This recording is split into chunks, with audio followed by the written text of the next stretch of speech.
This is the start of the round of 32 this afternoon.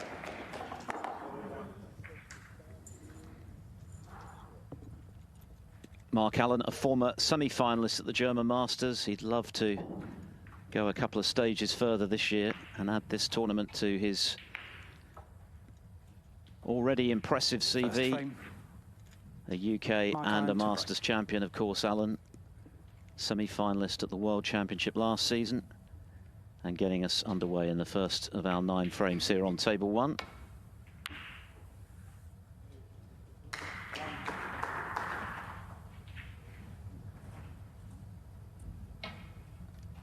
Alan McManus alongside me. Good afternoon, Alan. Joe O'Connor, certainly a very dangerous player, and this is going to be fascinating. Yeah, good afternoon to you, Phil. Always look forward to watching Joe O'Connor, as you say, from the same part of the world as last night's opponent for Mark, when he, well, comfortably beat Louis Heathcote in the end, 5-2. But a completely different proposition today. Joe O'Connor is not unlike Mark Allen, actually, the way that he plays. Very steady, tends to play the correct shot all the time. So, yeah, it's going to be a tough match for both players, one would expect. O'Connor was so impressive last season in getting to the final of the Scottish Open. He beat Ding Junhui, Mark Williams, Ricky Walden, and that terrific win over Neil Robertson in the semi-finals. What a match that was. There was nothing wrong with Neil Robertson's form at that time. In fact, he made 3 centuries. But he only won the 3 frames. I recall that O'Connor made a fantastic clearance to move 4-3 up, stealing a frame from a long way behind on the black. The only disappointment for him was that in the final he didn't really replicate the form that had got him to the title match, and Gary Wilson beat him comfortably. But he is very dangerous, excellent temperament, not easily rattled. So Alan's going to have his work cut out this afternoon, I think. Yeah, it got a bit bogged down, didn't it, at the back end of last night's match. Allen started in rock-solid fashion. He made a couple of half-centuries in the first frame, which was as good as it got for him in the scoring stakes against Louis Heathcote, but he was always in control of the match. Missed a couple of chances to kill it off somewhat earlier than he ended up doing, but in these early rounds, Alan, it's about getting the win, because then you can find your form. Yeah, anyone going home today from Berlin won't be playing well on the plane home, that's for sure. Yeah, it's important, get the wins. He never really looked in any danger of falling short of getting the win last night, but you made the point before we came on air. We were having a quick chat, and you made the point that he was around 30 seconds a shot in the match last night. So looking today, I think not just us, Mark himself, for a bit of rhythm to his game. Yeah, there's been much chat about the fact that Allen has certainly changed his approach to the game in the last couple of seasons, and has clearly had a lot of success in doing so. You can't argue with what he's won. 3 titles last season, including that first UK Championship, which he won from 6-1 down in the final against Ding. Retained his Northern Ireland Open title, having been 4-1 behind in that final against Zhou Yulong. And of course, got to only his 2nd ever Crucible semi-final, where he lost an absolute epic to Selby post-midnight. And that too was a match where both players were operating at over 30 seconds a shot. So it is a more conservative approach these days from Allen. He takes a bit more time on his shots. He's happy to minimise risk in a way that perhaps he didn't in the past, as O'Connor picks out a plant.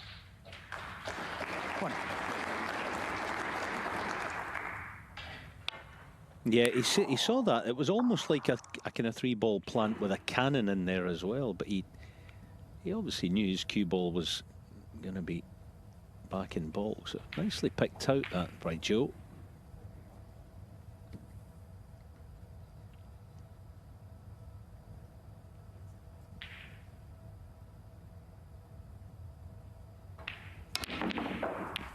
Oh, maybe thinking more about piling into the reds there. He didn't hold back, but the yellow eludes him, and he's had another good run of the ball there, by the looks of it. It's been a fairly modest season, actually, for O'Connor thus far. This round of 32 is as good as it's got for him. He made this round at the UK Championship. He beat Stephen Maguire, as he did in this event, to qualify. Lost 6-3 to John Higgins, who, of course, is on table 2 this afternoon against Zhou Yulong. He won't be appearing in the World Open in Yushan either next month, or rather in March, I should say. We're not quite in February yet, are we? Nearly. Lost 5-4 to Aaron Hill, but he will be in the Welsh Open in a couple of weeks' time, having beaten Siu Ser in a decider. So just looking to recapture that form that got him to the title match in Edinburgh last season.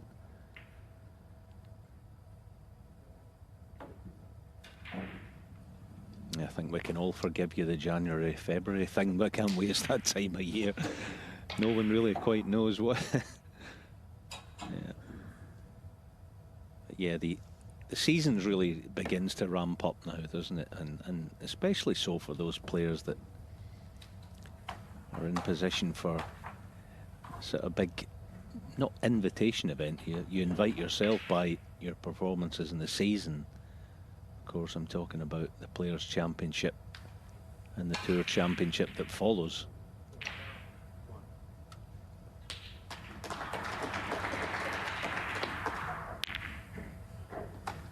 Yes, Alan is looking good as regards those events at the moment, which is interesting because before he arrived at the shootout, he was actually outside the top 32 on the one-year list. He hadn't done a lot in the ranking events, even though, of course, he's won the Champion of Champions.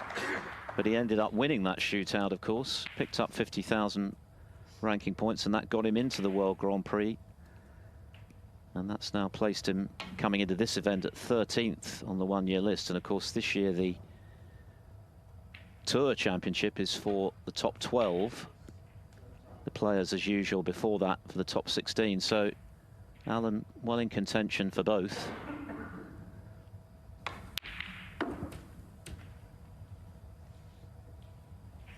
Joe O'Connor, on the other hand, is, for reasons mentioned, down at 54th on the one-year list. So he's looking to have a deep run, and a victory today against one of the world's best would certainly help in that regard.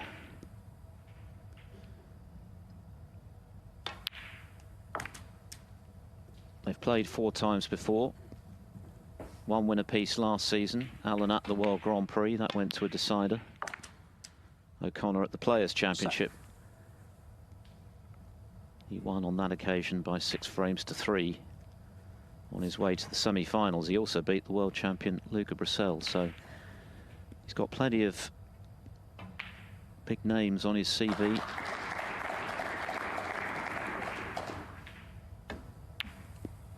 I know your mate John Higgins rates him very highly. He's beaten Higgins a couple of times as well. Yeah, he's not the only one. I think he's a fantastic player. I said at the top of this match, he plays the correct shot, or what is generally deemed to be the correct shot, or thought to be. Joe does it all the time. I really enjoy watching him.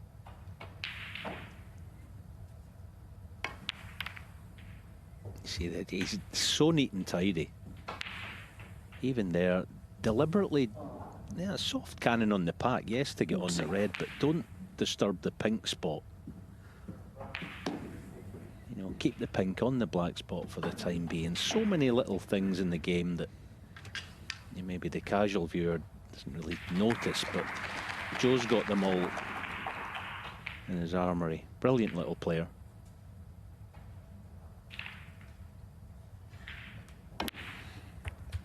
You may well have been with us this morning 15. On Eurosport 1 and Discovery Plus, watching an impressive performance from Kyron Wilson, who lost the first frame to Ben Wollaston, but completely dominated the match thereafter. Could have had a 1-4-7, actually, at one point, 1-5-1. We had an absolute marathon match, which only finished a few minutes before we came on air for this afternoon session, with David Lilley pipping Ricky Walden 5-4, helped by a half century in that final frame. Barry Hawkins bowed out pretty handsomely, actually, to his friend Mark Davis, 5-1. That ends Hawkins' hopes of toppling Trump at the top of the European Order of Merit, which, of course, attracts a £150,000 bonus. The only two players who can deny Trump that prize, John Higgins on table 2 and Mark Allen here this afternoon on table 1, but Trump is red-hot favourite to claim it again.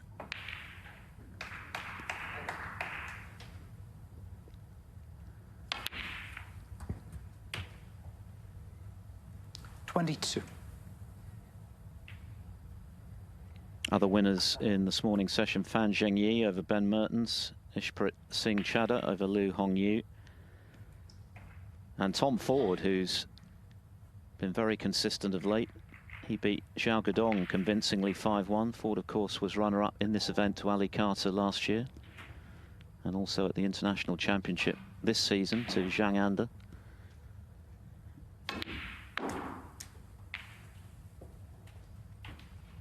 That's another sparkling shot. That really is brilliant.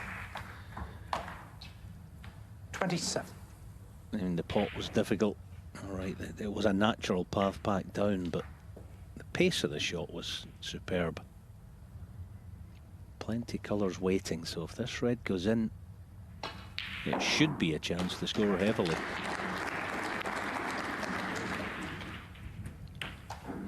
$28.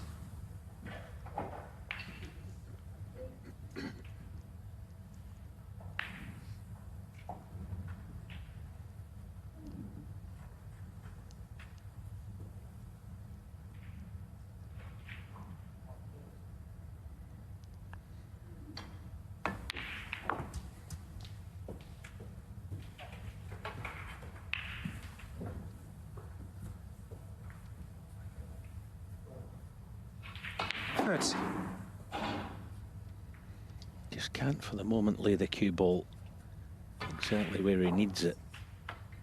Gotta get this cue ball working back up table again.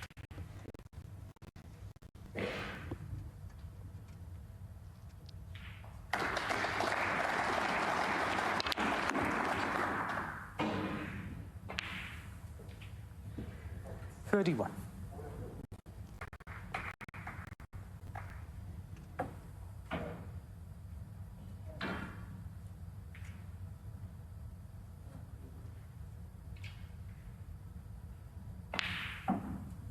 Talking about the way that he plays, what I do like about it, he gives every single shot 100% commitment. Not all players do, actually. He's one of those, I just like players that set their stall out that way. Oh, far jaw. Not gonna go, so... Joe O'Connor. Was 31. a good chance. Hasn't come to as many as he'd hoped.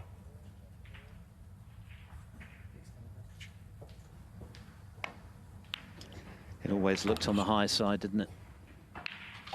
And I don't think these corner pockets have been especially generous from what we've seen so far. This is the third afternoon. Of course, this year this tournament has been extended to 7 days. Jordan Brown in the background there.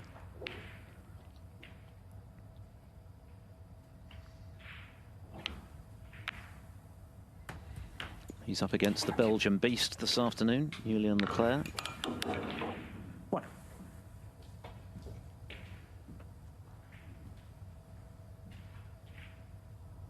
Six of the 7 tables in use. Another healthy crowd in. Just a reminder tonight, it's Judd Trump against Matthew Selt on table 1. Trump going for a hat-trick of German Masters titles this year, as is Ali Carter.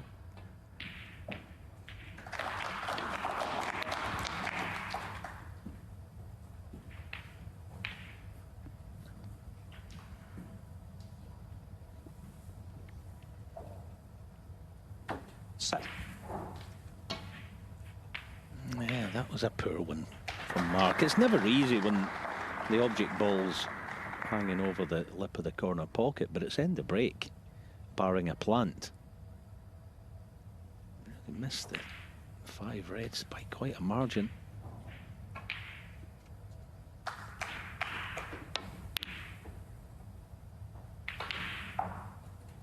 think last night he put so much stock in the Mark fact that Allen, he's trying to keep Louis Heathcote at bay, that he sort of neglected his scoring duties a little bit, and it's not easy to get the balance right on both sides of the coin, but I do think that was an issue for him last night. Not deliberately, of course, neglecting them, just the way that he was playing, he wasn't getting into rhythm. It was curious in that regard, the match, wasn't it? Because he only made those 2 half centuries in the very first frame. And yet his pot success for almost all of the match was in the mid-90s, which is very high. So he was making very few potting mistakes. He was running out of position occasionally. Right at the end of the match, he did miss a couple when he was closing in on victory, which clearly irritated him. You could see that in his body language. But as you say, he never looked in any danger of losing the match. He got it done comfortably enough in the end. Whilst mindful, I'm sure that today he would probably need a higher standard, certainly in the scoring stakes, if he's to beat Joe O'Connor, who's clearly in form.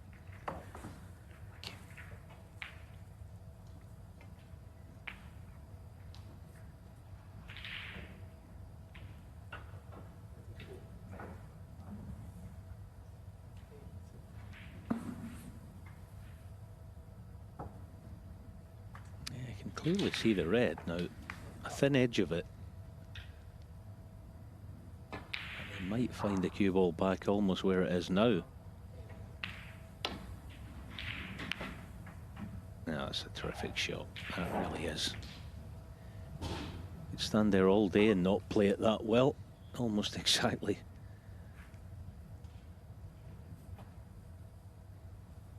To where he played the safety shot from now. What sort of access does Joe have to the obvious red?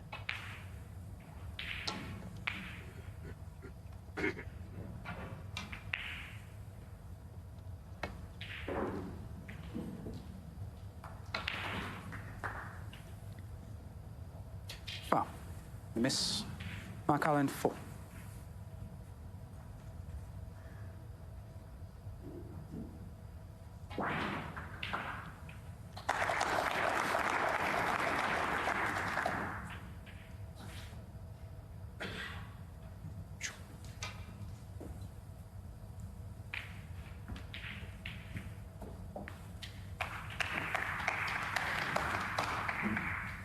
Kevin Dabrowski, our referee, is a pretty useful player himself.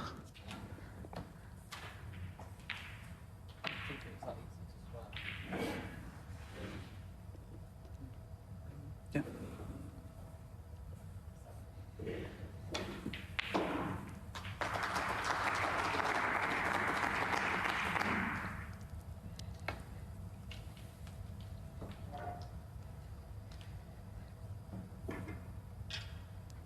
Foul. Miss.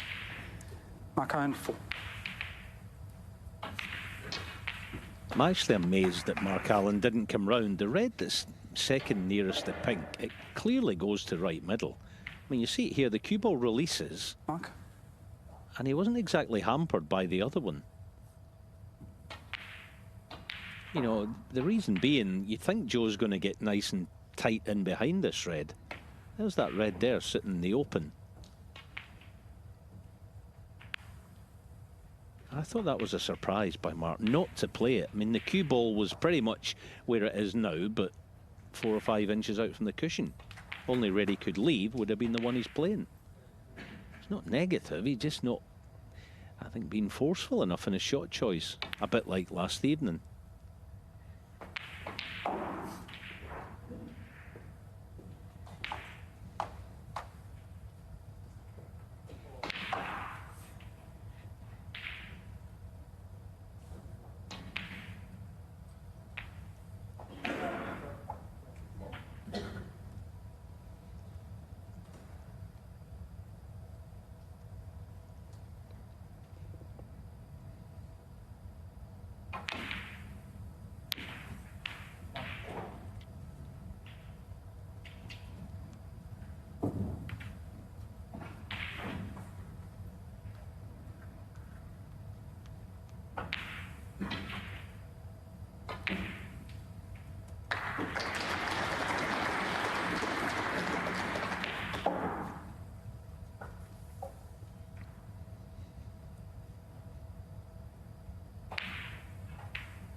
One thing that certainly underpinned Mark Allen's new approach to the game in the last couple of seasons has been a seemingly endless supply of patience. He doesn't mind waiting for what he regards as the ideal opportunity, when perhaps in previous seasons, when he was a little quicker, more attacking, but more mercurial as well, he would have taken a few more risks.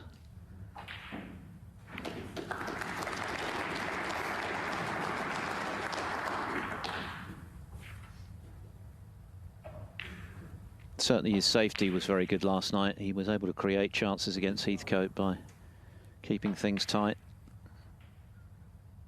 And when he did get the chance, as mentioned, he missed very little.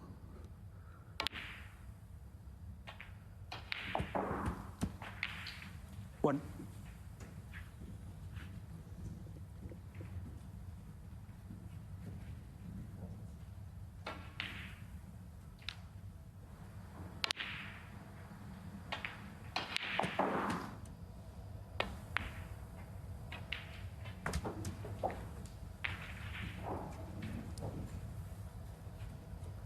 Six.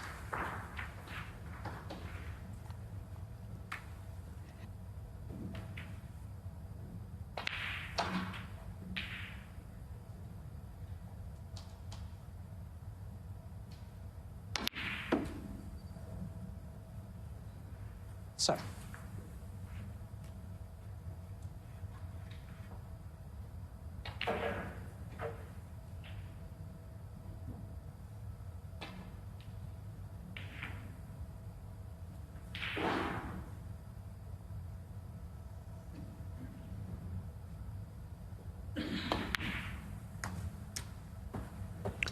The other matches this afternoon, of course, on table 2, it's John Higgins against Zhou Yulong. We also have, as mentioned, Julian Leclerc against Jordan Brown. Rob Milkins, who won that European bonus last season by claiming the Welsh Open at the expense of Sean Murphy. He's playing Ryan Day.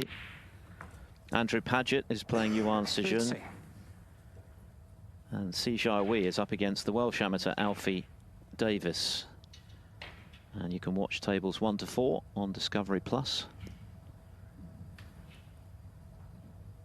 Mark Allen, meanwhile, plotting away back into this opening frame after the initial 31 break from Joe O'Connor.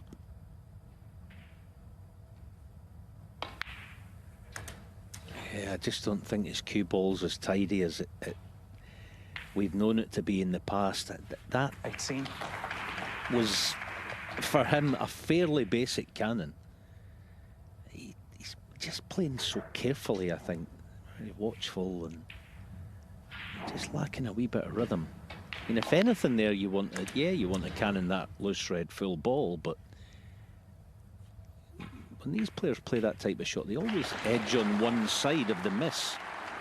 So the miss would have been, you know, the other side of that red. I know it seemed quite harsh, but it wasn't difficult. So what looked a good chance a few shots ago, it's back to the grind again.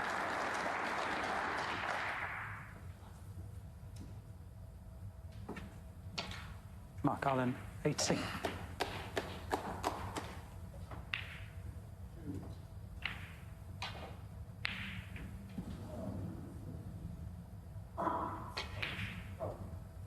Yeah, good chance of this plant. You'd expect him to get quite close.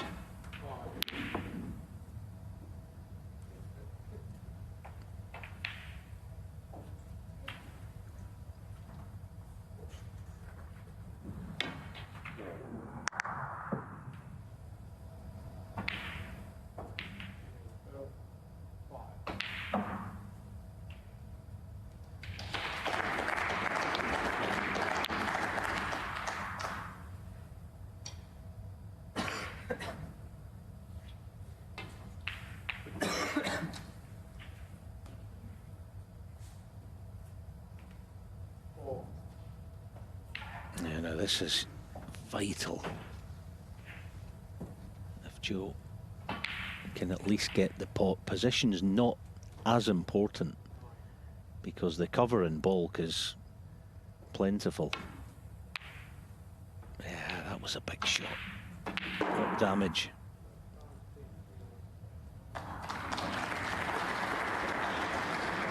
Yeah, looks like it could be very costly. See, if he gets the pot there, he's either got an easy colour or a cast iron snooker. First blood to Rob Milkins in his match against Ryan Day, helped by a break of 75. Sijai Wee has taken the first against Alfie Davis, as has Johan Sijun against Andrew Paget.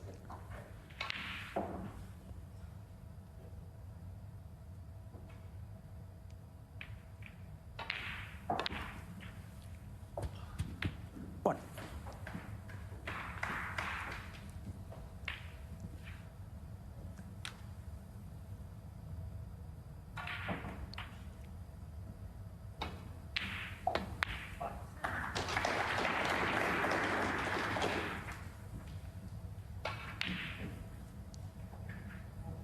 Six.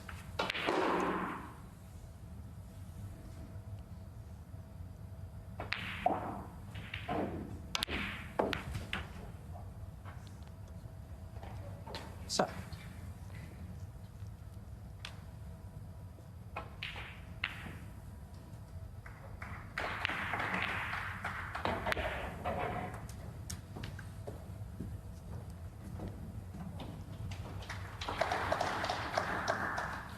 Twelve.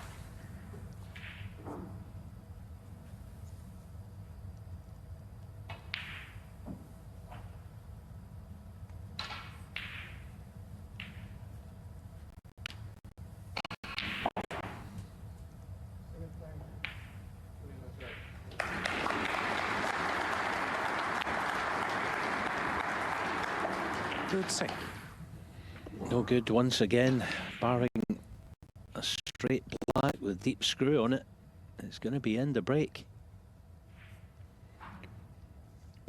It's almost as though Allen has picked up where he left off last night. Slightly unconvincing in his approach, a little tentative. Yes, he got over the line against Louis Heathcote 5-2, but it was a bit of a struggle right at the end of the match, and it's been a bit of a struggle in this first frame. He's had a couple of chances now to kill it off without being able to do so. Just a little update on the Higgins-Yulong match. It's a respot. Black is just about to get underway. Joe Yulong needed one snooker to tie, 31 behind on the yellow. He got it. John played the escape, didn't get it, and Joe Yulong cleared the colours. So there's a respot just about to start in that one. And the winner of that will play the winner of this in round 4, the last 16. Mark Allen. Third save. So Mark Allen will be disappointed that he couldn't finish the frame off there. A reprieve for Joe O'Connor. 14 the deficit, 35 left.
Oh dear. Well, that is unlucky, although that little cannon Mark Allen. Four. may well have come to Joe O'Connor's rescue. It was looking for a moment as though he could be leaving that red, having gone in off, which was a bit unfortunate, off the green. But that cannon on the brown has just sent the red into safe-ish spot. So there's still potentially some life in this frame. 18 now the lead for Allen. Both players have had chances. O'Connor missed the pink much earlier in the frame and then missed a red into the left centre when he had a chance. And Allen ran out of position just now and he looks set to clinch the frame. So it's one of those frames where whoever does lose it will have cause to feel a little frustrated. The chances have been there. Yeah, meanwhile, John Higgins won that respot.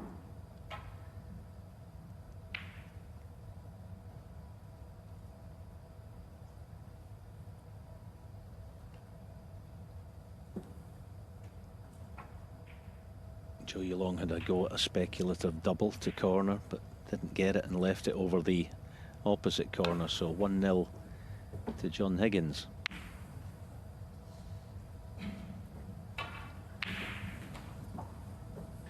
And another chance for Mark Allen. Can he make it pay this time? Doesn't have a lot to do. He is going to need the yellow.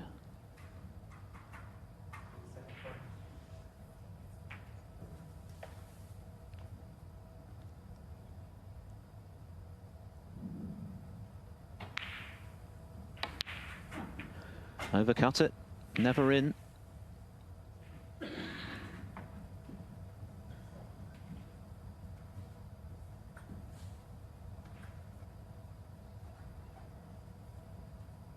A truly unique arena.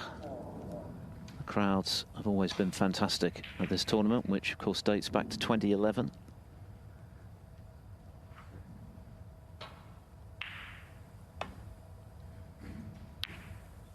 Joe O'Connor has made the quarterfinals here in the past. That was 3 years ago. Allen, the semi-finals back in 2022.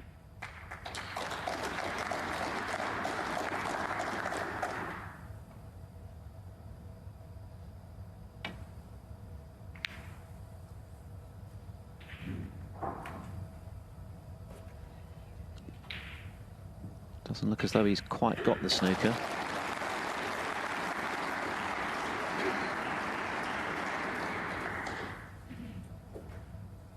Yeah, his safety is generally very good as Mark's, but you've got to follow it up with scoring on the back of it, obviously, but he's not been doing that.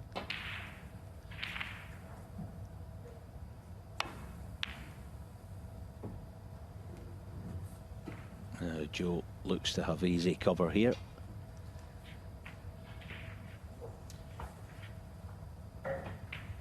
And this escape, no problem, but not easy to get a lot of distance between cue ball and red.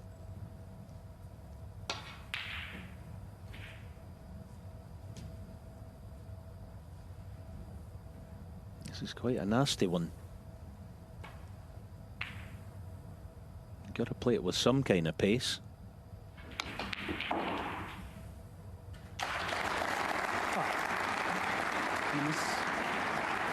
Joe O'Connor.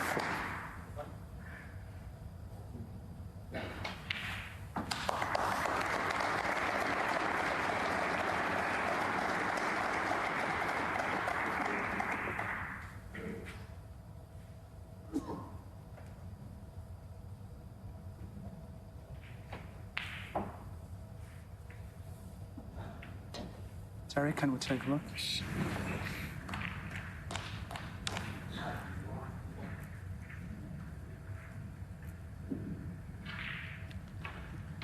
Terry Camilleri acting as marker. Looks as though he's been in the wars, doesn't it? I gather he fell off his scooter. So get well soon, Terry.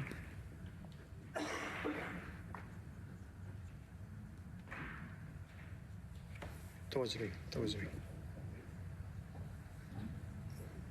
More, more. More. Bit more. Yeah. Joe?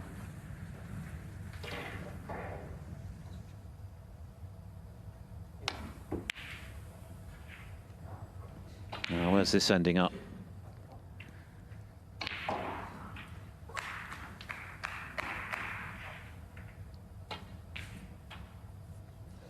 Chance for O'Connor.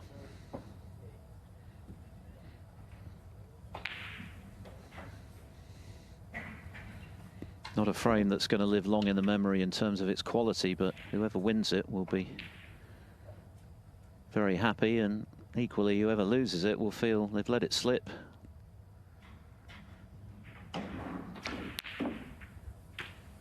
Nice pot with the rest.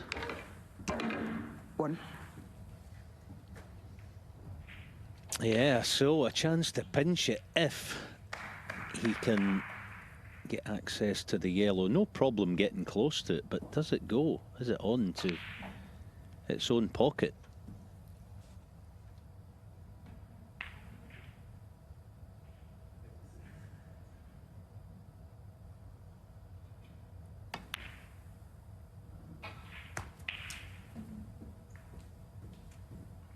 Clearly does, and this is absolutely perfect. As long as obviously he hits the yellow first here, he's bound to be nicely on the green.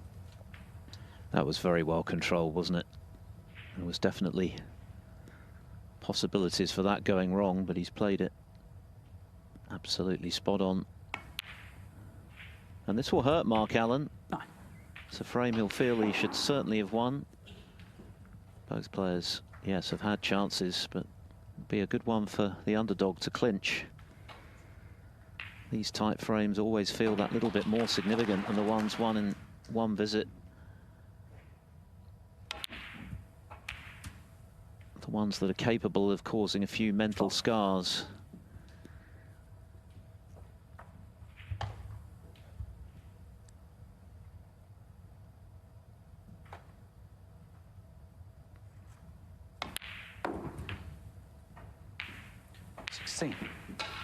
So just the blue and the pink required.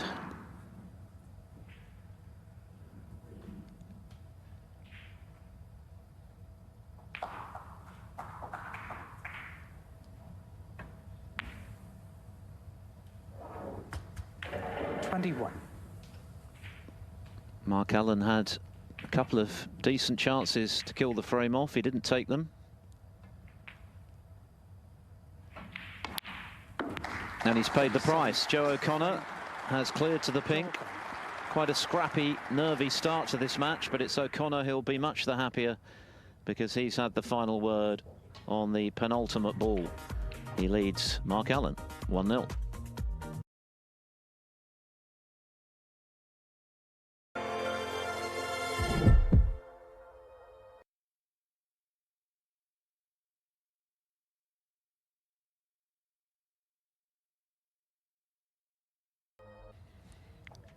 Second frame. Round 3 is underway here at the German Masters, and after a lengthy frame which saw Mark Allen squander a good couple of opportunities to come out on top of it, it's Joe O'Connor who has the first frame on the board. He breaks off in frame 2, 5 is the target, meeting with either John Higgins or Zhou Yulong, the prize for the winner in the round of 16.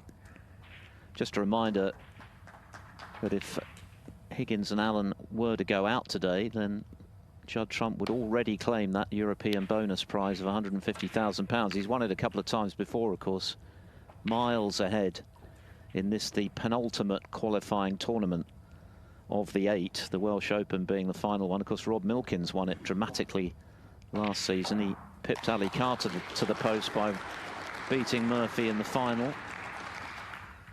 But barring something extraordinary, it's going to be Trump's bonus again, and that will be confirmed if Higgins and Allen bow out today.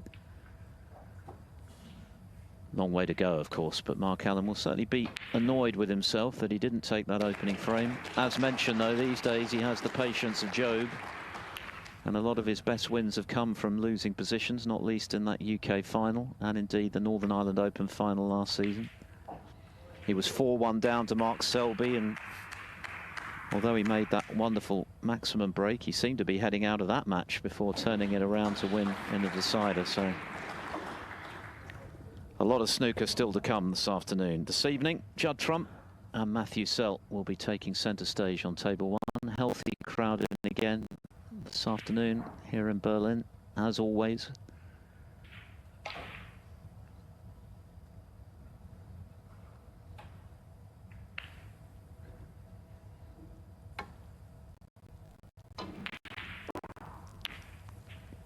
The only other player who was in contention for that bonus bowed out in this morning's session. Barry Hawkins, who's rather lost his way. He started the season superbly, didn't he, Alan? Winning the European Masters in fine style. He beat Brissell, Selby and Trump back-to-back to win that, but he's gone off the boil a bit. 5-1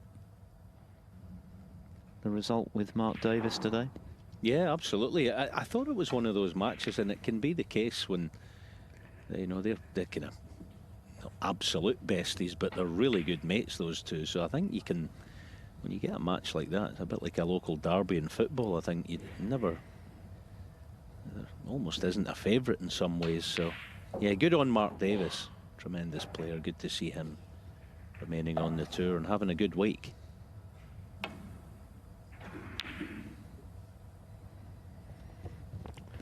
Yes, it was pretty dramatic, wasn't it, at World Championship qualifying last spring, when Davis thought he'd lost his place on the tour, when he lost right at the death to Joe Perry. But of course, following the suspensions, he was granted a reprieve, and he's making the most of it. Good on him.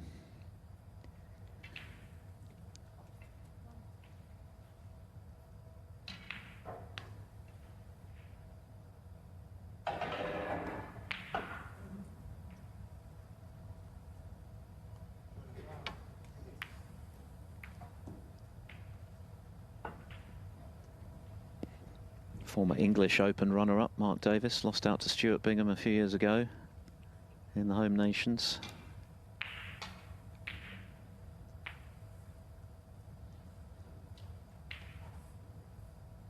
Yeah, Mark there almost, he knew he was going to be tempting Joe with this thin cut to middle, but he was obviously hoping to get the cue ball tight to the ball cushion.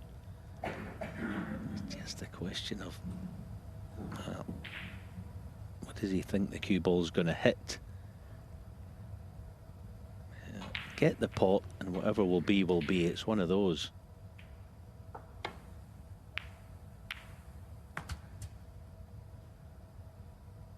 Yeah, he'll take that.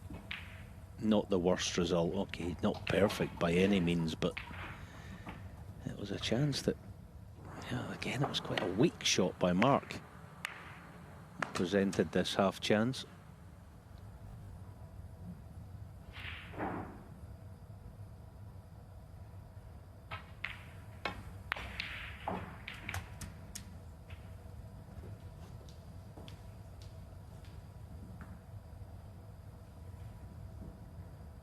Six.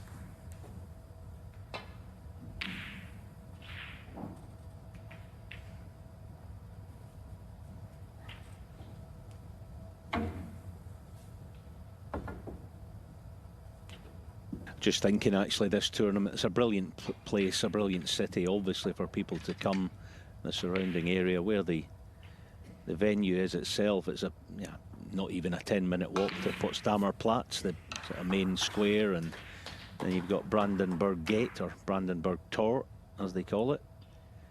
Just about a 15-minute walk from the venue. Lots to see, lots to do. It's one of those bucket lists, I think, for, well, a lot of snooker fans. Set.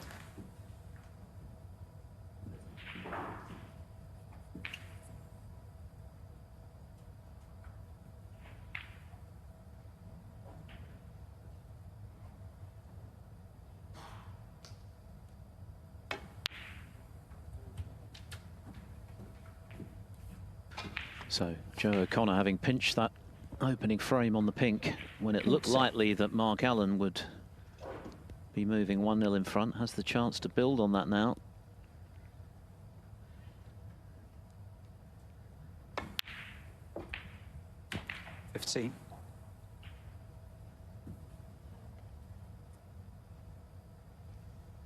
Not quite the start that he had in mind.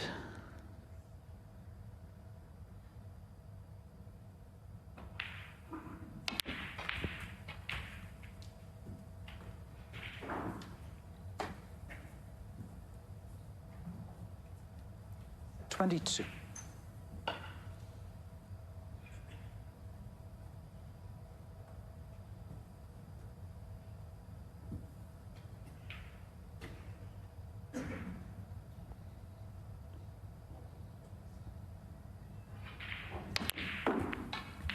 $23.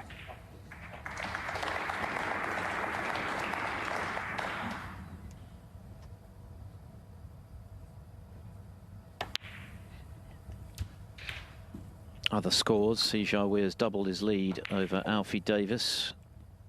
2 frames to 0. See who was 4-0 behind in his qualifier against Liu Hao Shan and won 5 on the bounce. 31. So he certainly made the most of that escape act so far here in Berlin.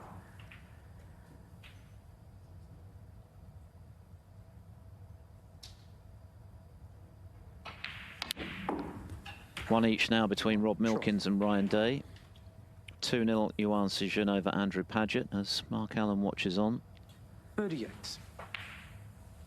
John Higgins still leading Zhou Yulong 1-0, as is Jordan Brown against Julian Leclerc.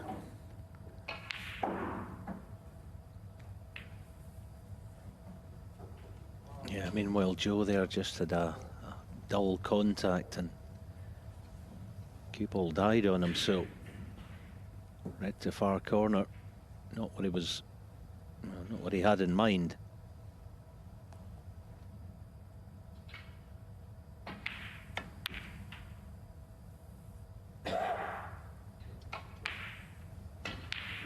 Joe O'Connor, 38. Not dissimilar to the opening frame when O'Connor got in first, made 31, Mr. Pink. This time it's a red. Albeit a very difficult one, which in truth he didn't get close to in the end.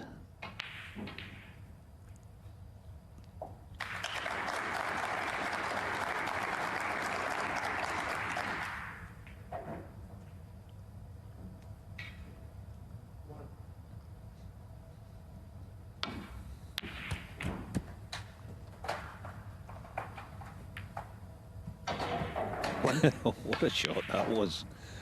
And the pot was one thing. Yeah, right, it was a bit of a speculative cannon, but it could not have finished better. It's like ticking a few boxes in one there. Get the yellow off the cushion. Into the perfect place to attack.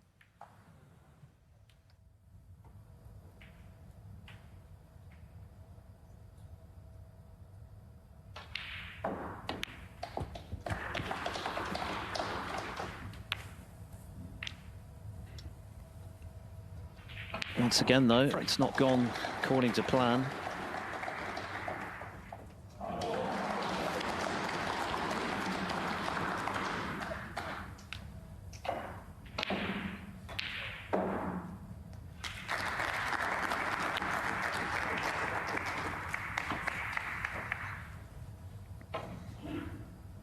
Mark Allen, free. Mark Allen's highest break so far. Yes, it's only a frame and a half old, this match, but 18.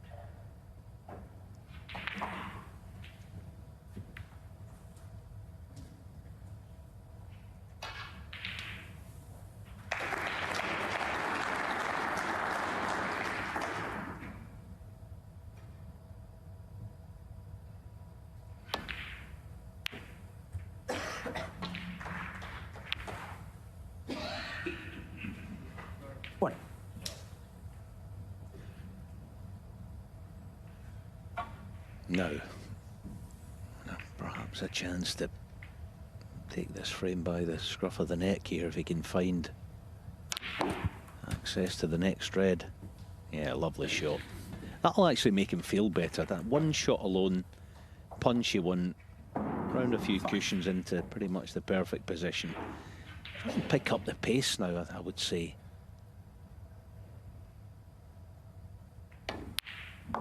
Six.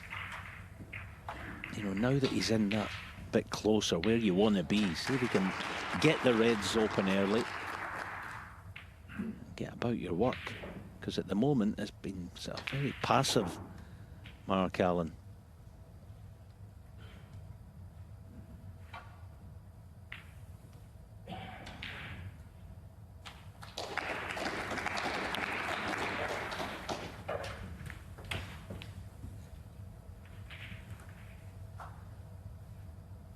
Third say.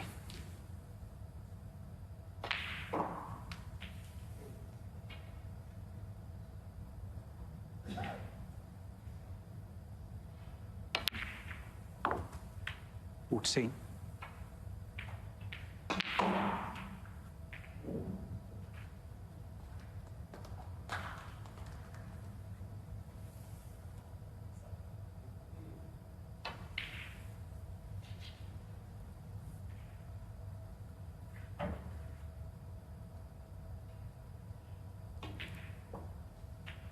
Just 2 centuries away from 600 for his career, Mark Allen. Only 9 players have achieved that many.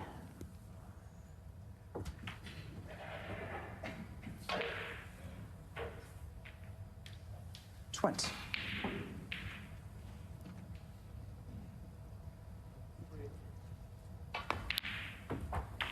21.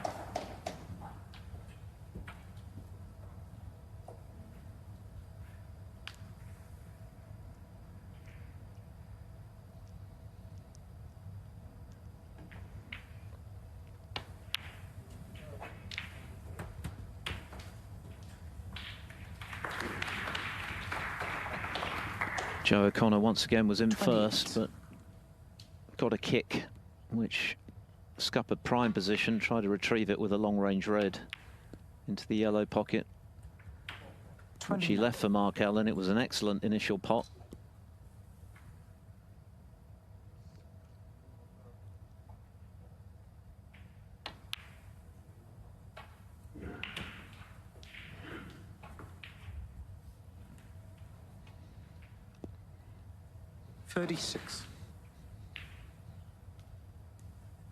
Yeah, clearly needs all 4 reds, so disturbing them here would be no bad thing. 37. Not great. Still got the one loose one, but it's not an absolute cinch to deal with the other 2.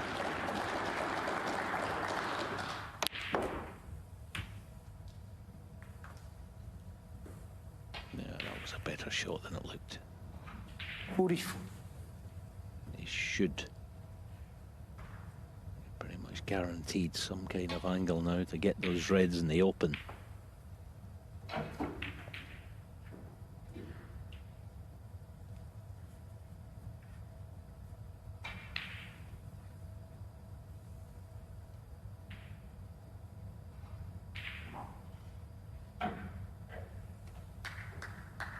It's one of those players don't like to go in from a high black. They'd rather go in from low of straight. So he's played on black and pink there. 45. That's good thinking. 2 options. Pink looks absolutely perfect. So 1 good cannon. It should be frame over.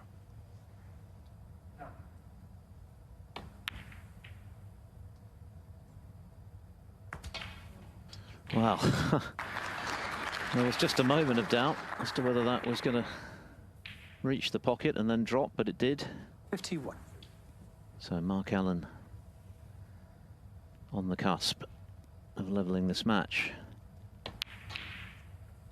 52.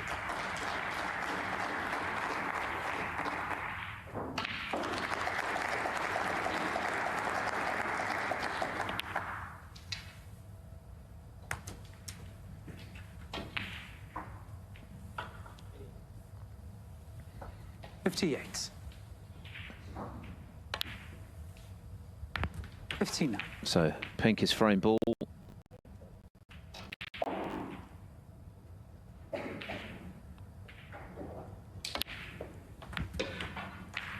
And he's taken these well, Mark Allen, and he needed a response. He would have been irked to lose the first frame 65. after the chances he had to clinch it. Joe O'Connor had the opportunity to inflict some further 67. damage, but broke down on 38. And that's proved expensive. 70.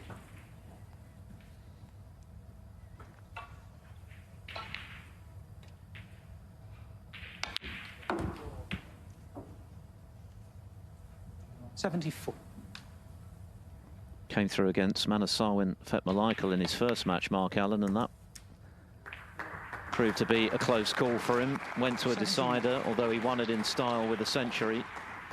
Last night was more comfortable against Louis Heathcote. I think he'll feel he needs to raise his game 85. to get the better of that man this afternoon, and he's done so in this second frame. 92. Much more fluency about that break from Mark Allen. A run of 92 to level proceedings in style here in Berlin. So battle is joined. It's one frame all.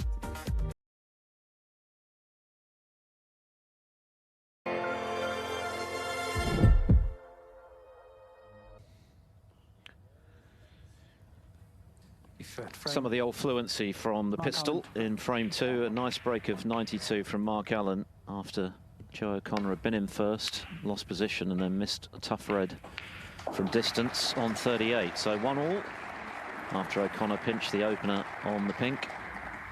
First to 5 to go through. The winner to play either John Higgins or Zhou Yulong, who are doing battle on table 2 and on Discovery Plus. This evening, Judd Trump against Matthew Selt is our feature from 7 o'clock UK time, 8 o'clock local. Mark Allen's average shot time picking up significantly with that run of 92 just now.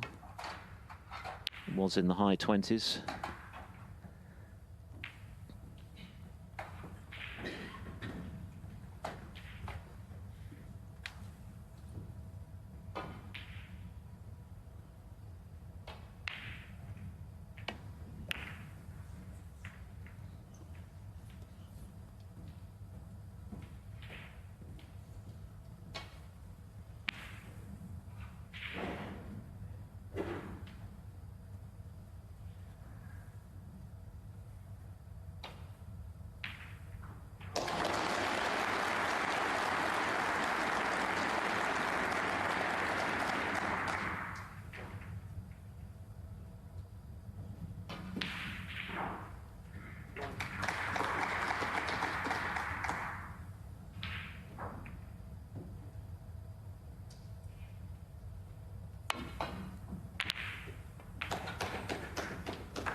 Mark Allen 4.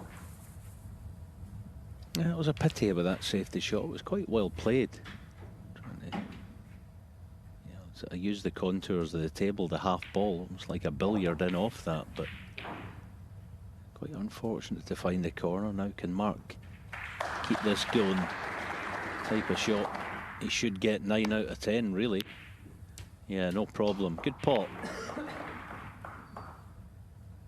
1.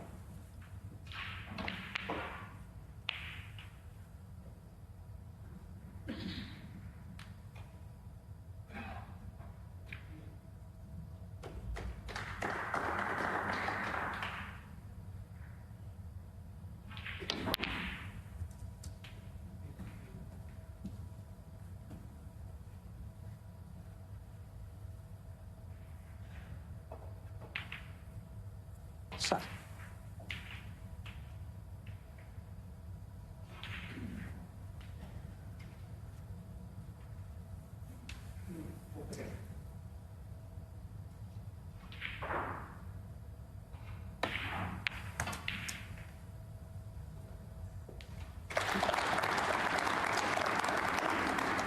Eight.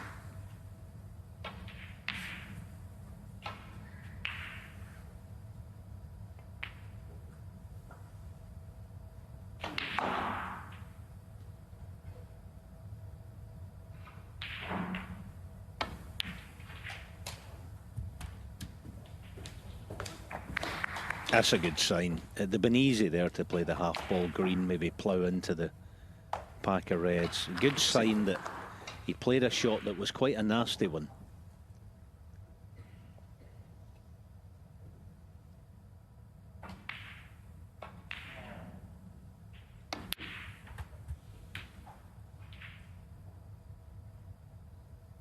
Yeah, it's also a better shot, better than 10. You know, go in now with plenty of pace. Just, you know, caution to the wind a little here. Get the reds moving. Lots of pace. Big target. Yeah, that does surprise me. That really surprises me. He might still be on one, and he's actually all right. But I think as the cue ball was travelling in, I think most people would have thought, ooh, this is 50-50 at best. Still pretty awkward queuing.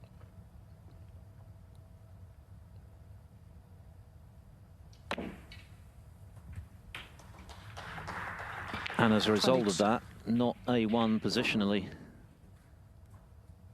Low on the blue.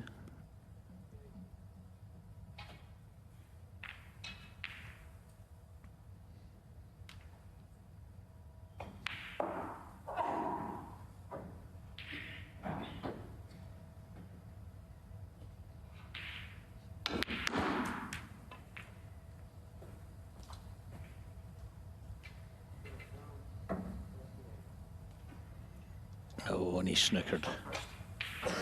The worst possible result. The horrible realisation of where the blue was going. A rueful smile from Mark Allen.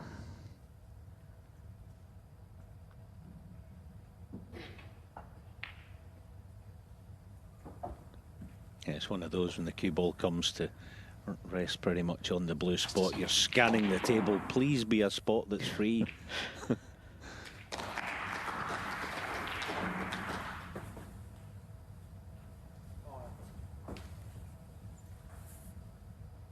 As you say, though, his problems kind of started a couple of shots prior to that, didn't they?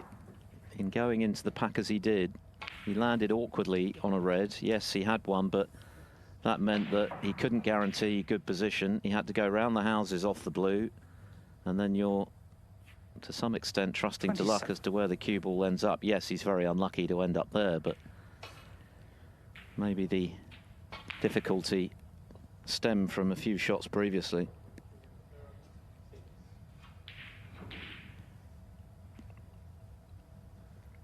Yeah, I think you're right, Phil, and I do get it. You know that you go out with a game plan and a mindset and a way of playing, and I'm going to make sure of things and be a little careful and all that stuff. And I totally get it. I did it plenty of times myself, and I remember actually playing at the Crucible one time, coming out from a session. The late great Willie Thorne was coming out of the com box, and he told me, he said, "You've got to get into the pack a little more, get them open, you know, all that." And I knew he was correct. I just, you know, I was a little frightened or a little nervous or whatever it is, you know. Well, this is a horrible position he's found.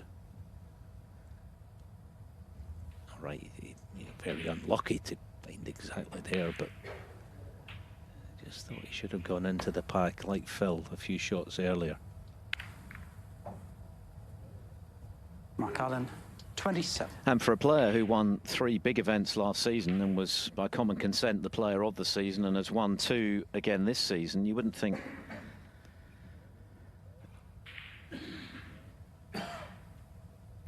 he'd be short on confidence, or wouldn't be feeling tentative about his snooker anyway. He was unlucky to land where he did, and he has left a chance for O'Connor.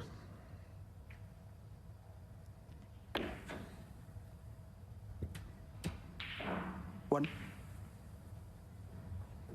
And it's catching, isn't it? That wasn't easy, but short the enemy, and that, well, probably will be end of break unless he finds a really good pot.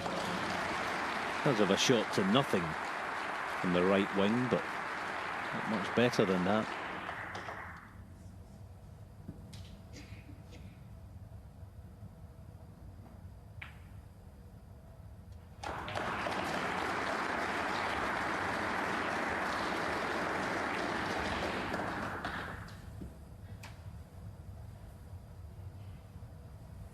6.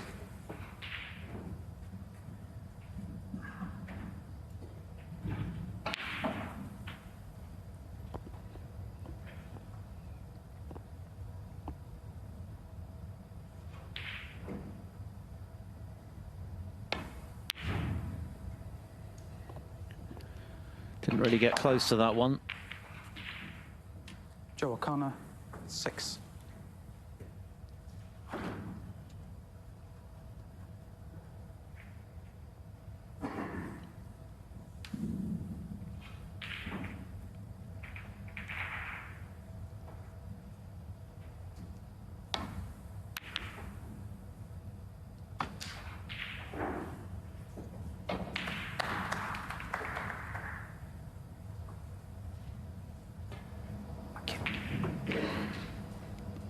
Tables 1 to 4, remember, are all available to watch on Discovery Plus across our digital network. A feast of snooker for these fans. All sorts of options available to them in this open plan arena.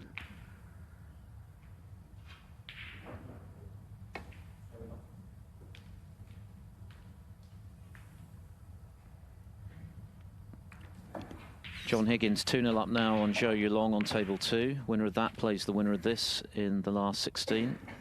3-0 Si Jiawei over Alfie Davis. 2-1 to Ryan Day now over Rob Milkins. Day made a break of 58 to level, and he's just taken the third as well. Julian Leclerc and Jordan Brown level at 1 each. Jordan in front in the third. And Yuan Sejun has made a good start against Andrew Paget. He's leading the Welshman 3-0. Helped by breaks of 113 and 81 in frames 2 and 3.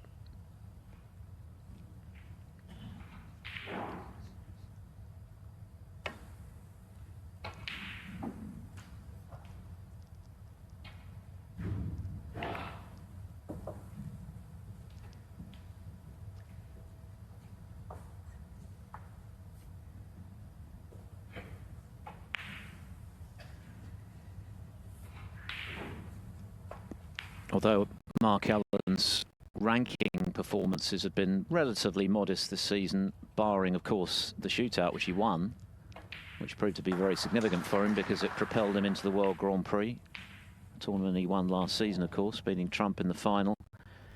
He did play quite brilliantly to win the big invitational, the Champion of Champions. He was unplayable that week. No one got near him.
Touching ball.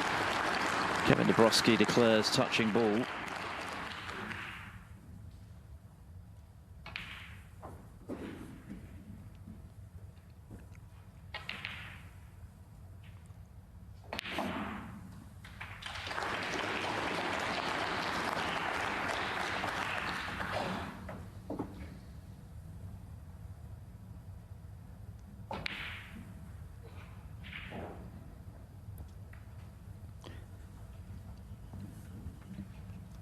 I mean, obviously the red on the right-hand side is the one that they don't want to leave by playing into balks. That being the case, if this goes on for another, you know, 2 or 3 shots by both players, then the referee's entitled to step in and, you know, give them 2 or 3 shots both. But thankfully, Joe's going to solve it right here and now.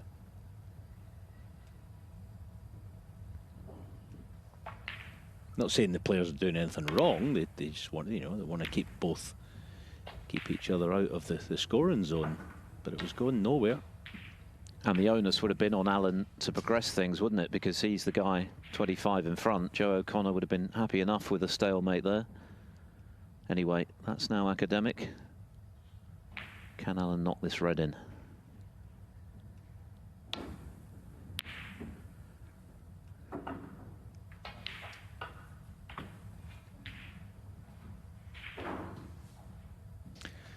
Yeah, decent effort. But now then, Joe.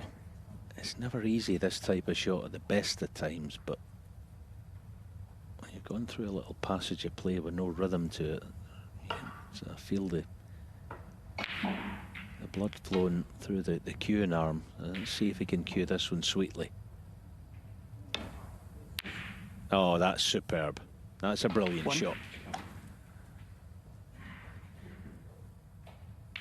Sometimes in the early rounds here at the Templedrum, shots like that on table 1 won't get the applause that perhaps they deserve, because obviously spectators' attentions can be trained elsewhere with so much snooker going on simultaneously. Of course, that all changes on semi-finals day when we go down to the 1 table, and that's when the atmosphere here really is electric. A long way to go before we get to the last 4, but this is a decent chance for O'Connor. He's just looking to re-establish himself, really. He pinched the first frame, he was in the second, suffered that slightly unfortunate heavy contact which scuppered position. No.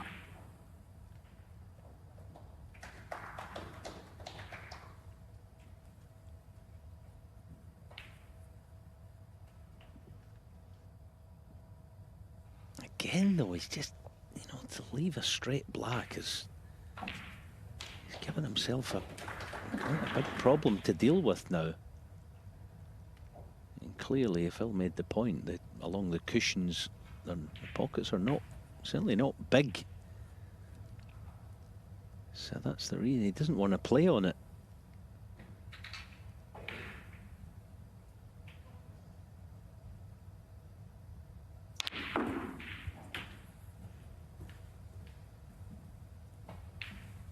Yeah, that's a terrific shot. That really was good. 16. So, now, get the cue ball out of there. Reds are going to go far and wide. You'd fully expect to be on blue or bulk colour. Key shot, this. Or pink, even better. Now, what a chance 17. for Joe.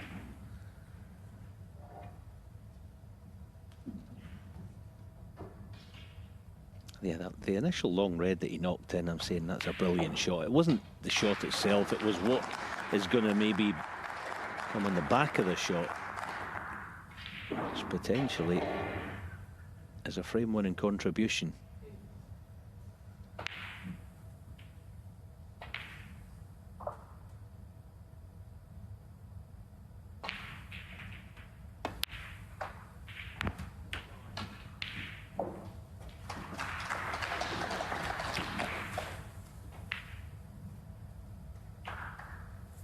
Twenty-three.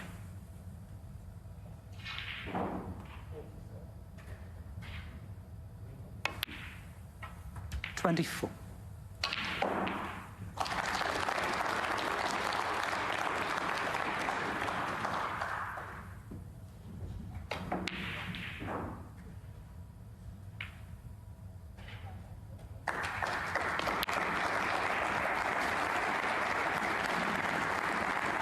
O'Connor's highest break so far, the 38 he made in the second frame before he missed the long-range red.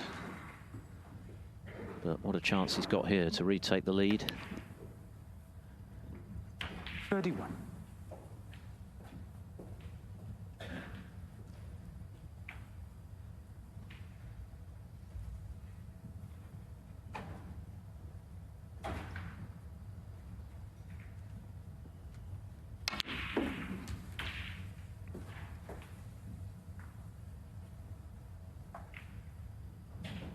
$38.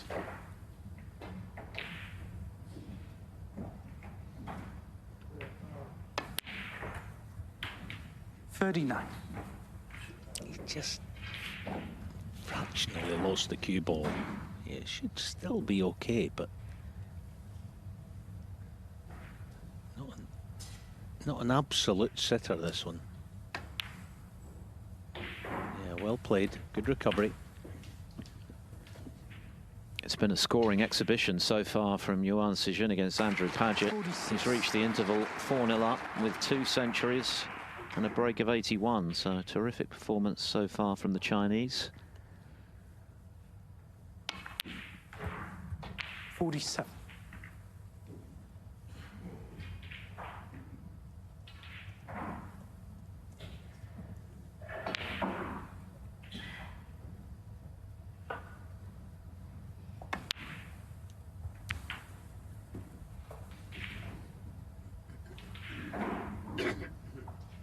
$54. Assuming Yuan Sijin goes on to win that match, he will play the Si Jiawei or Alfie Davis in round 4. Si currently 3-0 up. 55.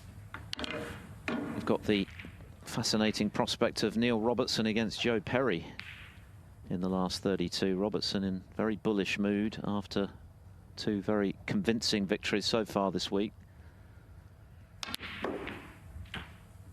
But of course, he's recently been working with his good friend Joe Perry, with Perry acting as a mentor, so 62. that'll be interesting.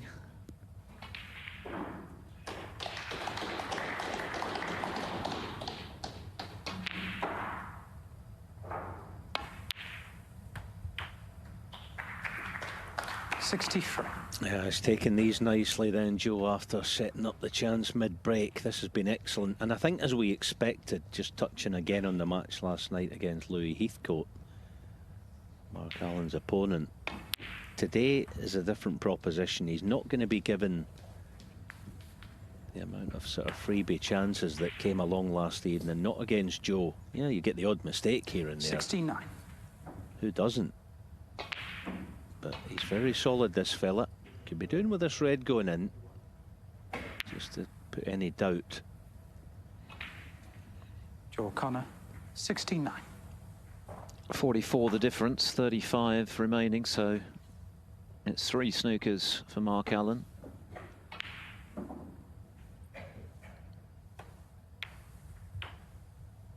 One.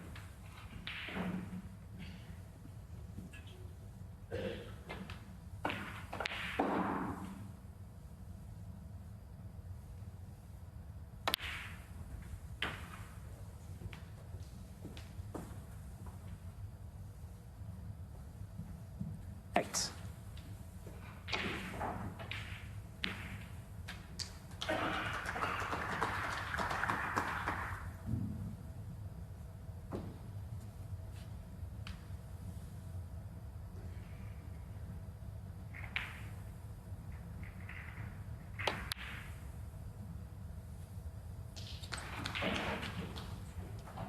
Mark Allen, 8.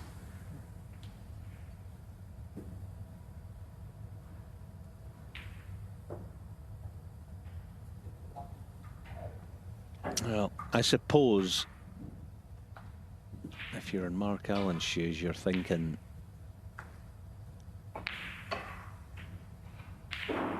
with the 36-point difference, 9 points to tie, you know, 9 points worth of fouls. So 1 of 4, 1 of 5 for a respot. That'll probably be the way he's thinking. Knowing Joe as I do, he's not going to be getting a free ball, not this time anyway. Not that it would be any great consequence anyway, with only a 2-point value to the ball on. Great hit.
Welsh amateur Alfie Davis, son of former professional Anthony, has got a first frame on the board against Si Jai Wei with a break of 54, but Si leads 3-1 at the interval.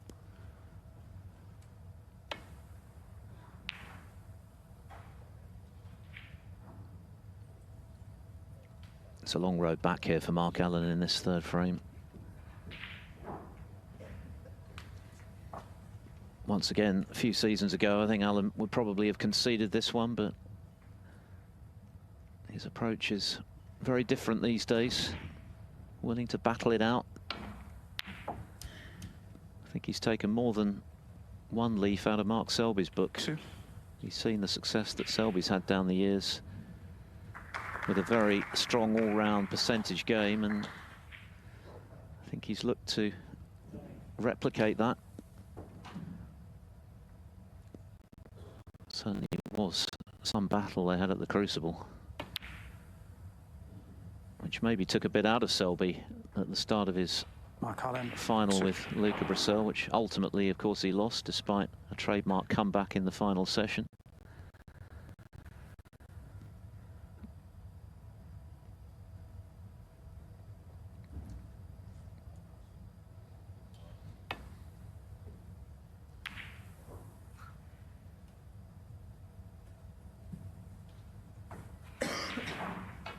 .34 the difference, 25 there. Allen still needs 3 4-point Snookers.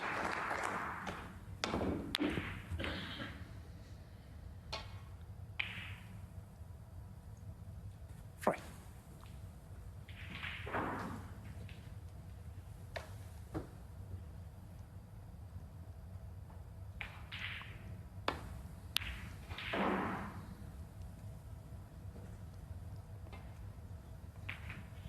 Mark Allen, free.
Close, very close.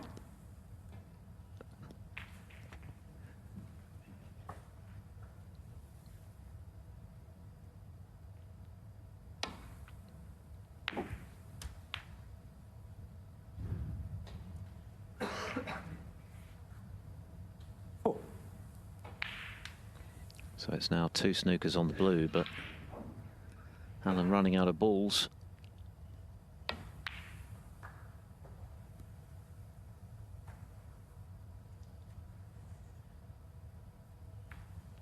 Mark Allen, 4.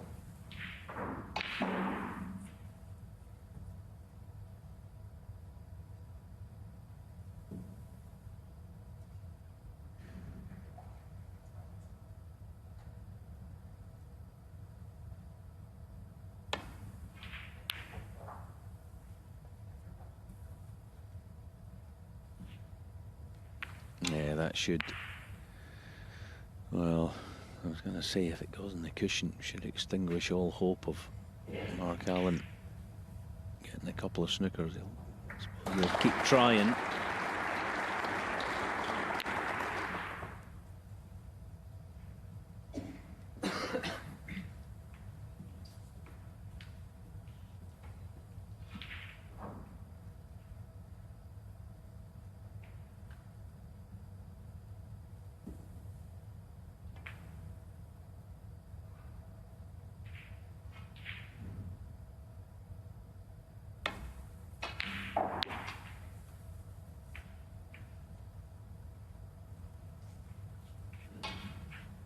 The other thing is he's not playing against a player in Joe O'Connor who's going to ease off the gas and sort of think, oh, the frame's won, and play a lazy shot and present a chance for Mark to get in behind black.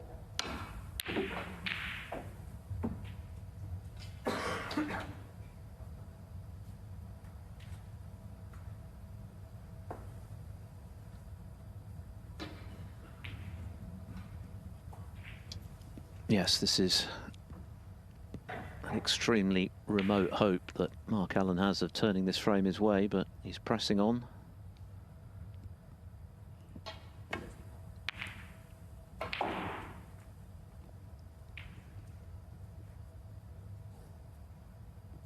He's not going to be keeping that blue out.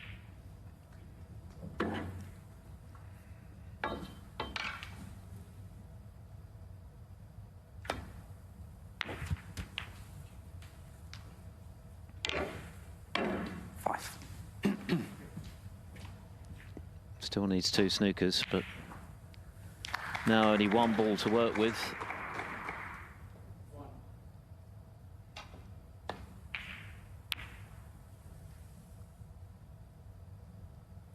Mark Allen, 5. Yeah, did all he can, but it's a fairly straightforward hit. Up and back down table. Joe just checking his numbers to confirm that it is indeed 2 snookers.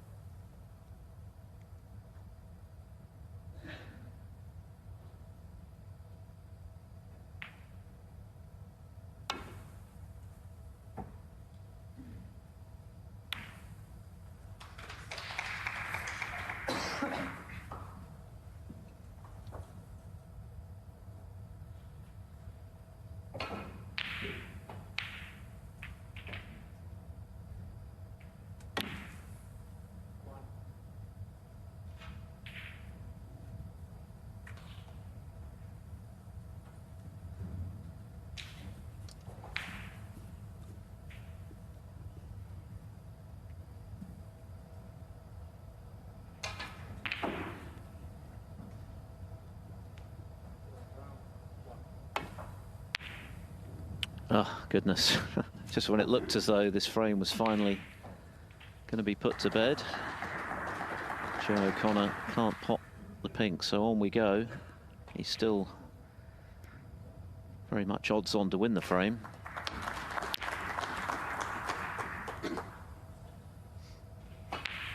One snooker with just pink and black to work with is tough enough, very unusual, but 2 almost unprecedented.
He's been battling on for 12 minutes in a bid to get these snookers. So far without success. At one stage needed 3, now we're down to the last 2 colours, he needs 2, but to say it's unlikely would be an understatement of considerable proportions. Can Joe O'Connor slot this pink in and get this frame over and done with?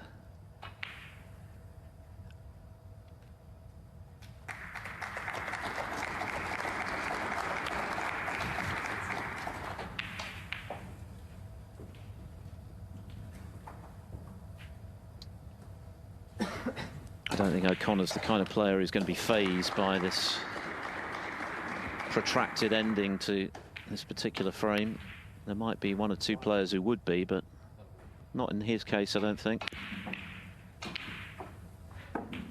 That said, he'll want it over with, because the longer it goes on, I guess, the greater the chance is that something extraordinary could happen.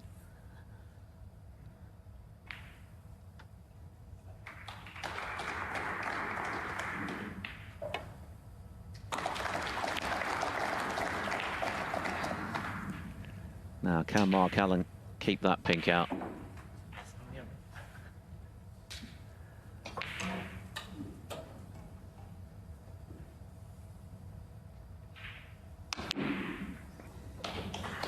It's done pretty well there, actually. Couldn't legislate for it. It's going to end up, though. Frame conceded. Frame. Well, Joe O'Connor. it was a frame that went on rather longer than perhaps it might have done, but in the end, inevitably, it's gone to Joe O'Connor, who's back in front here in Berlin by 2 frames to 1.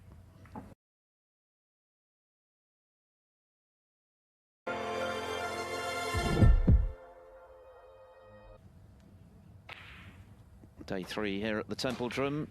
We've already had a session this morning, of course. Kyron Wilson was in fine touch in overwhelming Ben Wollaston, having lost the first frame, which was pretty lengthy and scrappy. Wilson then dominated. Of course, he's a former champion here. Very happy memories of playing here in Berlin, and indeed has a great record in Germany. He's won 3 titles in this country.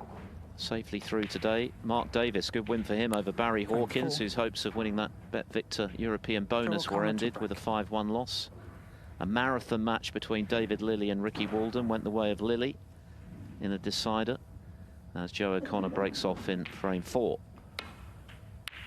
Tom Ford and Ishpreet Singh Chadha were also winners this morning, as was Fan Zhengyi over Ben Mertens. And among the highlights this evening in our commentary match from 7 o'clock UK, Judd Trump, 2 times German Masters champion, against Matthew Selt, former Indian Open champion.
One.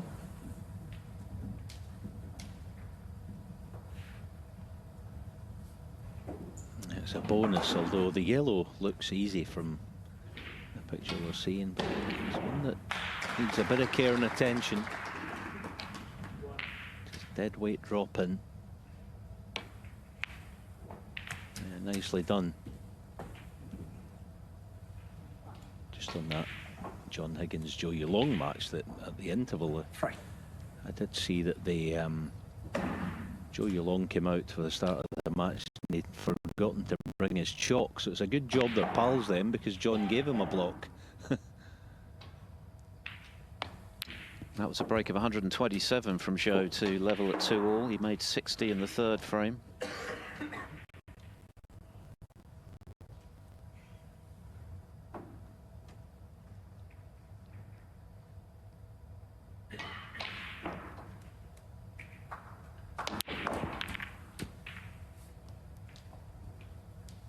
Well, judging by Mark Allen's body language, that has not gone as hoped.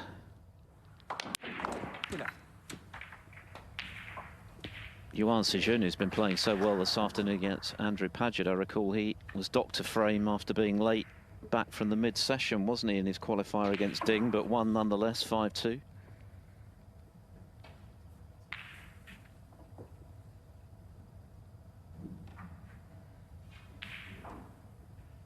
Yeah, I've always thought, actually, with it, you know, I played, well, hundreds and hundreds of matches. The referee would always say to you, 11. at the close of the fourth frame, they'd point at their watch and say, we'll be back in 15 minutes. But their watch might say 14 minutes past the hour. Mine might be 12 minutes past the hour. So you synchronise what? It's 15 minutes. End of story. I can't imagine you ever being late for anything, Alan, to be honest. No, I've had my moments.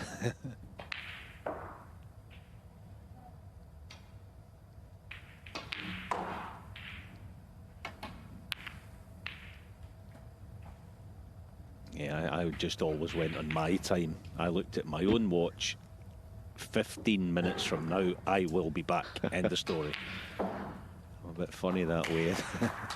You know, you end up having an argument. No, my watch is faster than... Oh.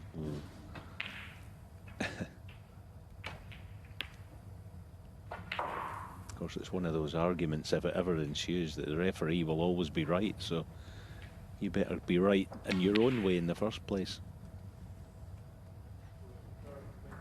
Kevin Dabrowski at the helm, of course, on table one this afternoon.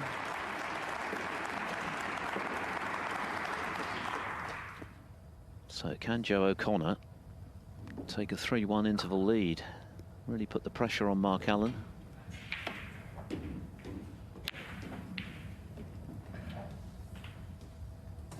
Once again, Mark Allen's pot success is extremely good at 95%. Joe O'Connor's, on the other hand, down at 79.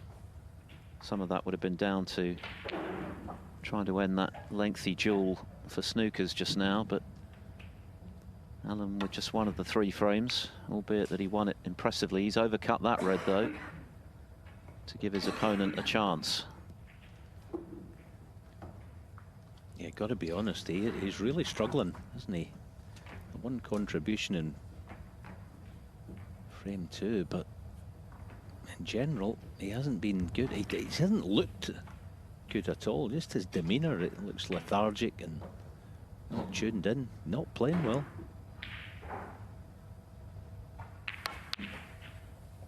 What? That was nicely struck right in the middle of the pocket.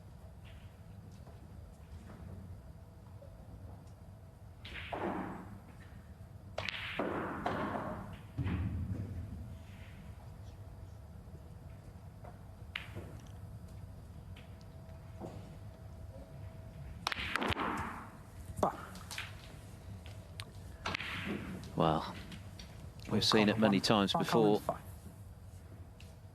Into the pack, off the blue, and the red goes in as well. So that's a big reprieve for Mark Allen.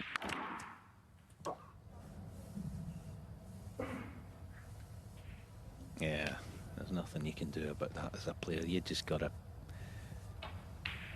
you know, hold on to your hat's time, isn't it, when you go into the pack at that speed?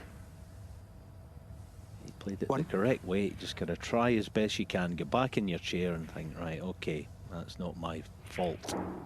And that's where I think O'Connor is strong. He's got a good temperament. He's not easily phased, even when things don't go to plan, and he's going to get another chance. And, well, there you go. Mark Allen showing rare frustration these days, it has to be said.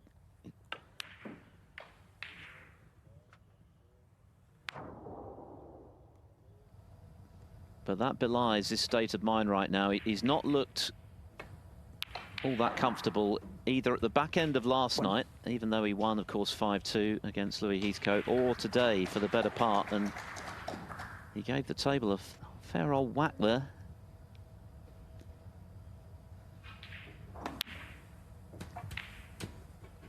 Maybe he needs to get angry. Perhaps that will help him. Yeah, he's absolutely blazing inside. He doesn't really look it there. He's managing to hold it back, but he is fuming.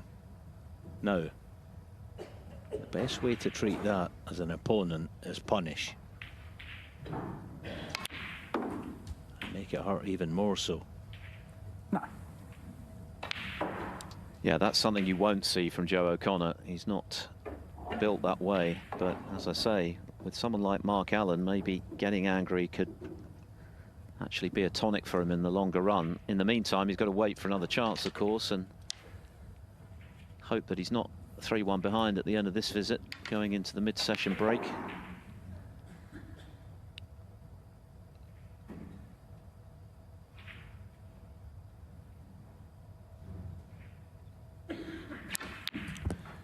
We'll have another look at that moment when Mark Allen lost his cool. Given a chance to get back into the frame, but it immediately went wrong. And that would have hurt in more ways than one. Yeah, big time. I mean, I know it's self-inflicted, but I hope his hand's okay. I mean, it's his grip hand, isn't it? So let's hope he hasn't done himself a mischief.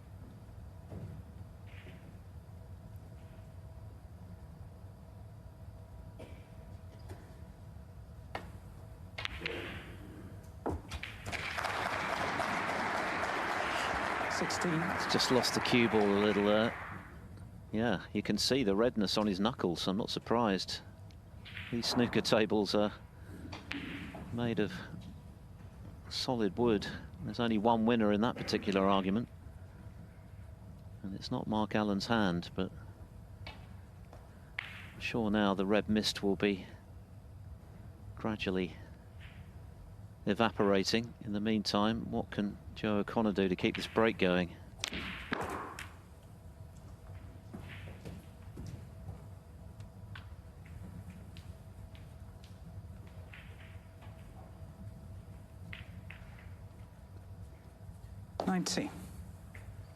Another big shot.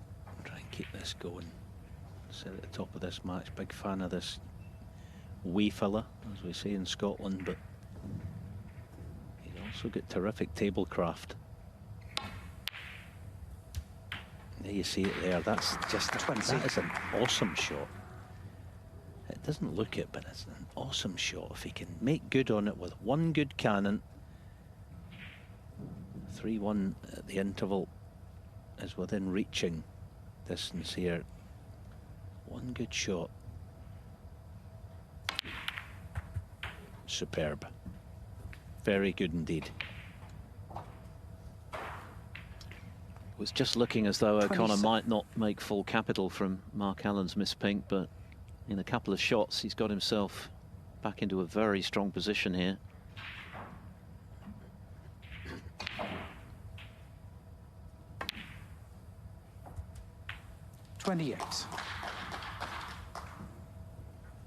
He kind of strikes me as one of those, I mean, I've spent a little bit of time with Joe. He strikes me as one of those guys that he's kind of good at most things. He's clever at, certainly at snooker, he's incredibly clever. I like the way he plays, as I say, and he's just kind of quite gifted, a gifted individual. 30.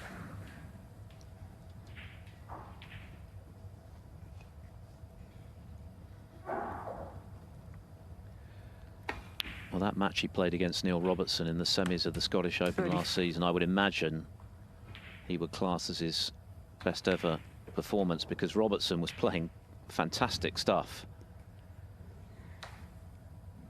But he produced a couple of monster breaks, including that clearance for 4-3 to come through in the end.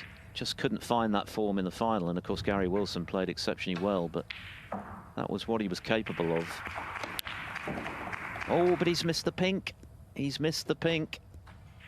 Joe O'Connor. That is 34. A big let-off for Mark Allen. How important is that going to be at the end of the afternoon?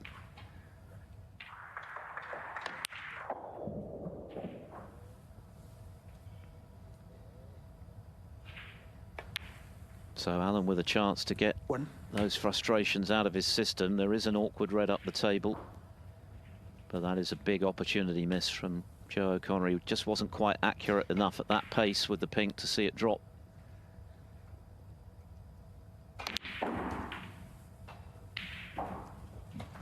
What a big frame this has become now.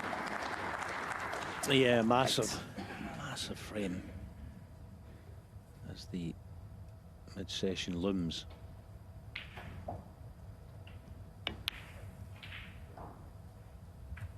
He missed the pink in the middle early on in that final, didn't he, against Gary Wilson, the Scottish Open, 14 months ago or whenever it was.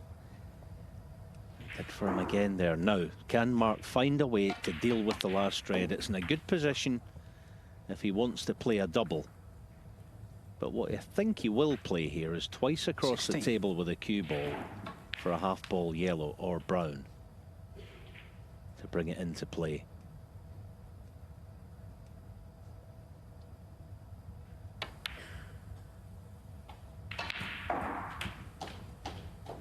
$17.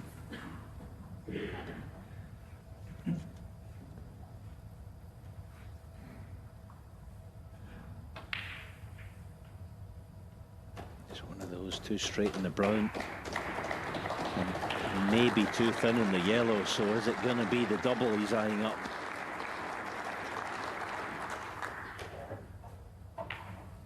No, feels he can get deep enough,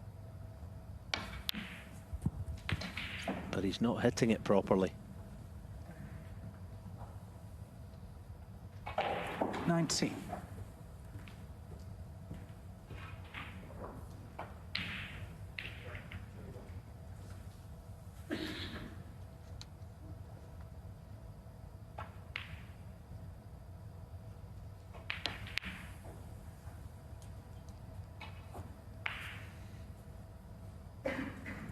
Mark Allen, 19.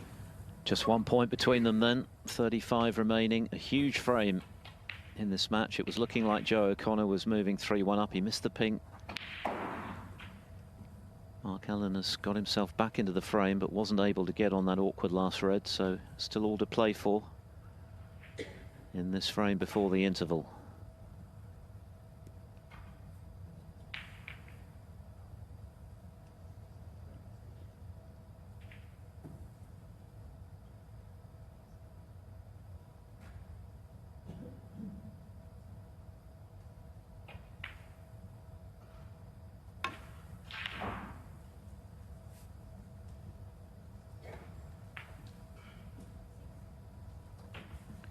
Looks like a red ball game, given that everything else is there waiting to be potted.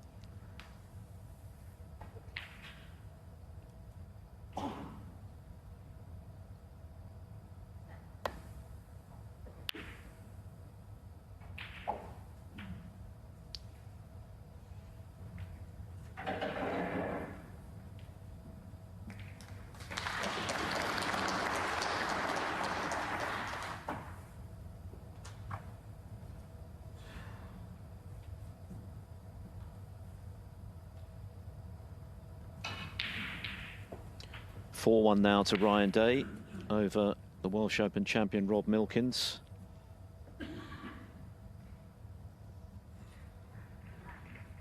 Breaks of 58 and 60 have helped the Welshman to go 3 up with 4 to play.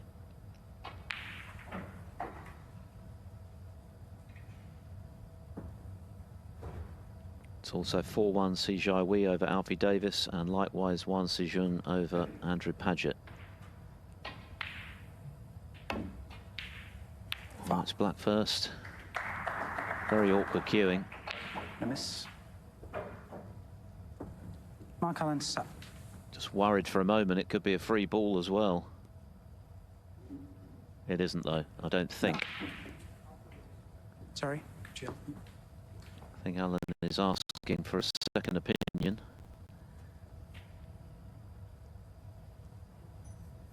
Actually, I can have a replacement here.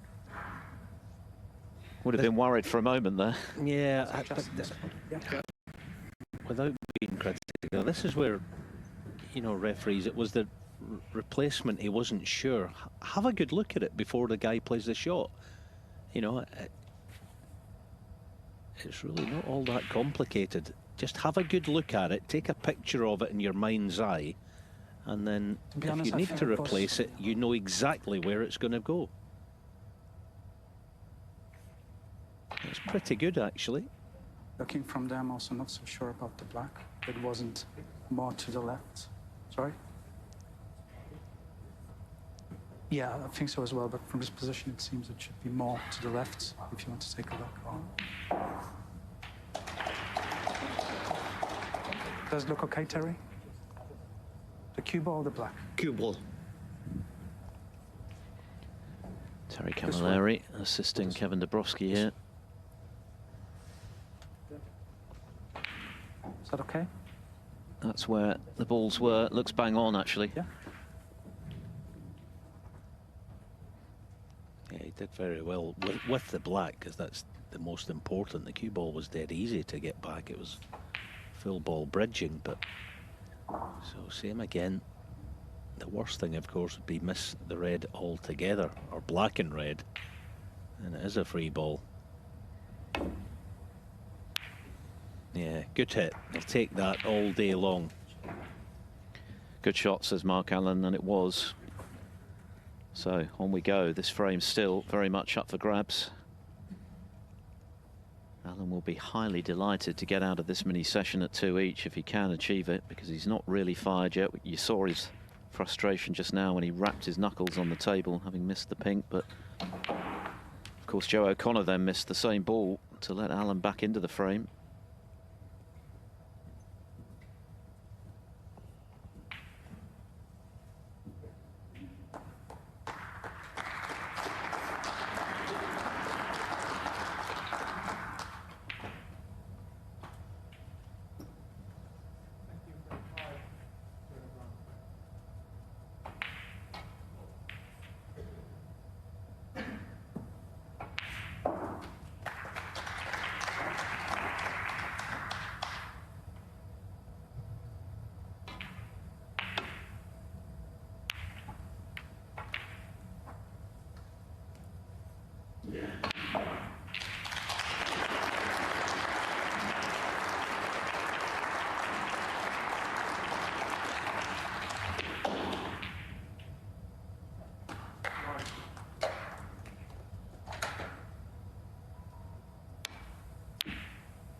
Played that well. Advantage Mark Allen in this all-important duel on the final red.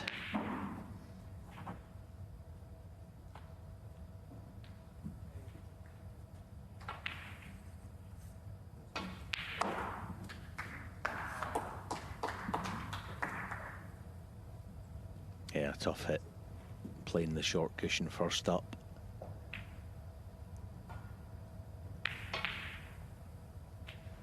He's got to play it with pace, because cue ball down this end, he's going to leave it.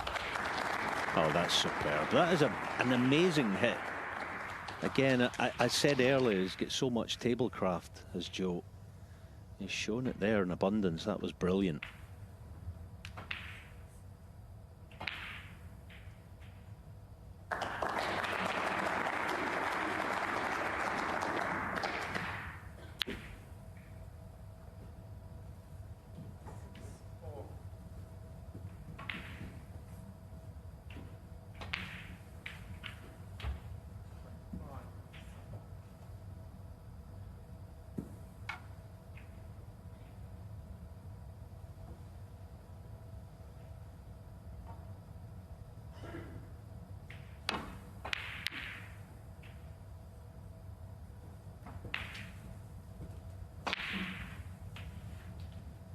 Now it's Joe O'Connor who has the advantage in this safety exchange on the red.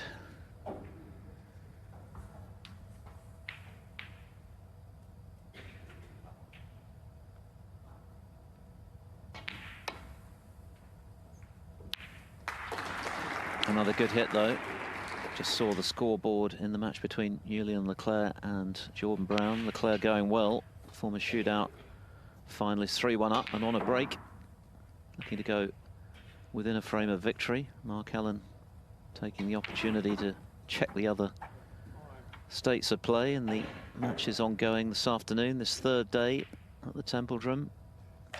Round of 32 underway this afternoon.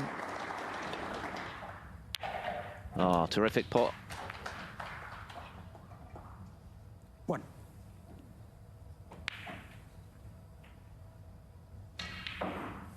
Yeah, that was a brilliant pot, hoping to slip round the back of the yellow, but that kiss has made things awkward now.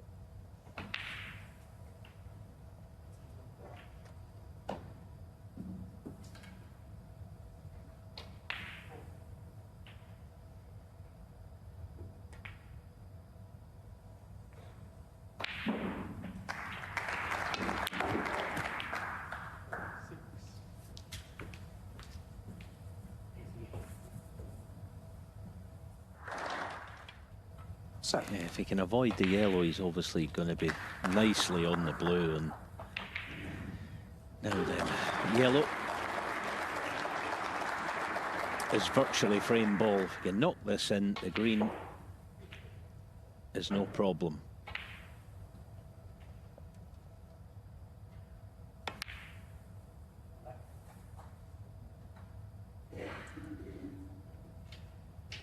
Just felt like he didn't play it with an awful lot of conviction. It's one of those. This long potting hasn't quite been there today, O'Connor. Just 2 out of 10 now from distance. But happily for him, he missed it by enough that it ran safe. Alan checking to see if he's got the snooker, which, judging by the shake of the head, would suggest he hasn't.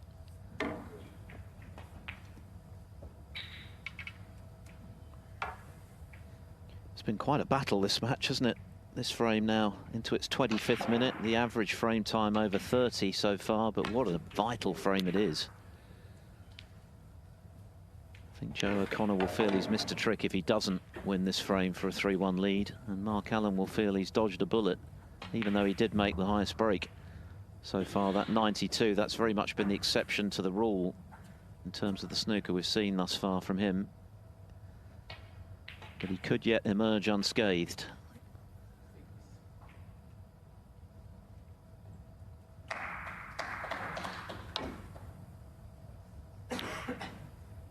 Oh, what a terrific pot that is from Mark Allen. 2. Is that going to be a frame winner? Joe O'Connor will be reflecting on the pink he missed when he was looking good for 3-1 a few minutes ago.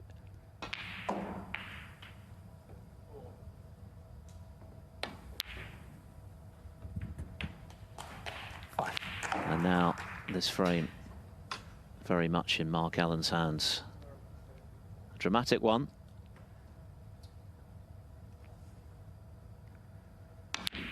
Earlier we saw him in danger of breaking a knuckle when he showed his frustration at missing a pink into the left corner, but it was the pink that Joe O'Connor missed to the left centre that's proved more significant.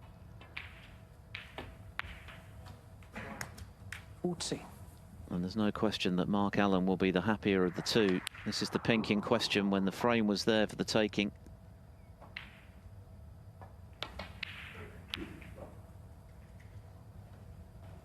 But Mark Allen has shown his class, even though he struggled for most of the afternoon to clear to the pink and to emerge with a share of the spoils. He'll be highly delighted with that. He hasn't played anywhere near his A game, but he's not behind. That's the key. We're dead level at the interval at 2 frames all.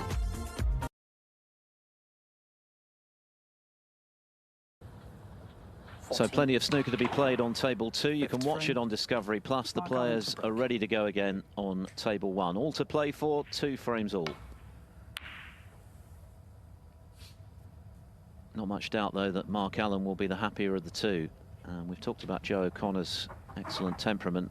He's going to need to show that now. It would have been painful to lose the previous frame. He was looking good for 3-1, missed what was a relatively straightforward pink at pace into that left centre, and it came back to haunt him. But it was a nice little clearance from Allen nonetheless to get the frame 1 in the end.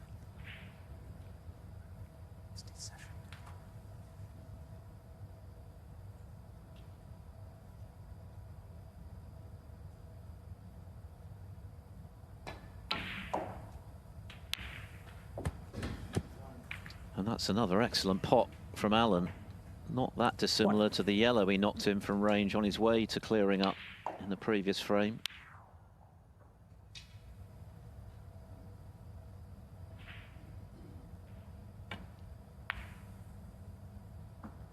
It's been a mixed bag, hasn't it, Alan, from Mark so far this afternoon. He made the fluent 92 in the second frame. In between, at times, he's looked a little tentative, but he was able to deliver when it mattered at the end of that fourth. Yeah, very much so. We said in his previous couple of matches here, bottle when it comes to crunch time isn't the problem. It's been lack of rhythm and a little bit of confidence. A couple of times in the match he's had chances like this to go in forcefully into the reds, and up until now that's been his way, trying to pick them off. Now, and if he's the wrong side of straight on this, it's a bit awkward, but fortunately he's just about okay. But it's been a 15. feature of his match this afternoon where he hasn't been going into the pack with any great force. And because of that, he hasn't scored. And there's another example of it. A couple of shots ago, could have gone in. Mark Allen, 15. With some pace, and the chance comes to pretty much nothing. And of course, in that fourth frame, which in the end ended well for Allen, we saw him thrash his fist on the table in frustration at missing a pink. And we then saw his red knuckles as a result of it. But had the final word. This is the pink in question, and this is the GBH. Goodness me, that must have hurt.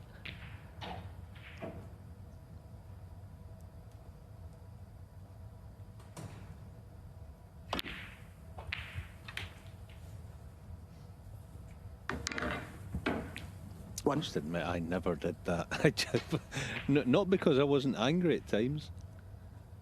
I just don't think too much of my knuckles. Yeah, I tell you what, if it's not painful at the moment, it will be tomorrow. Meanwhile, O'Connor not really getting into the meat of the pack there in his attempt to open the reds. Cue ball has run away. 8. So it looks as though the miss black from Allen is not going to prove too significant.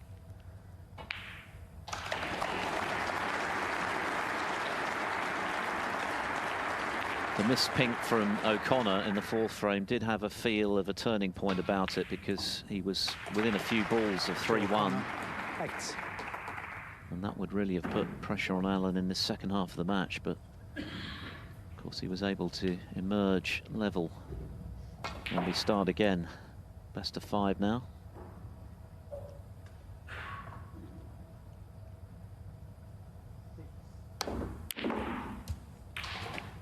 There's not been much wrong with his long game. He's knocked in some crackers, actually, Mark Allen. 6 out of 8 now. That's a very solid return. No position to go with it, but it was very good cueing nonetheless.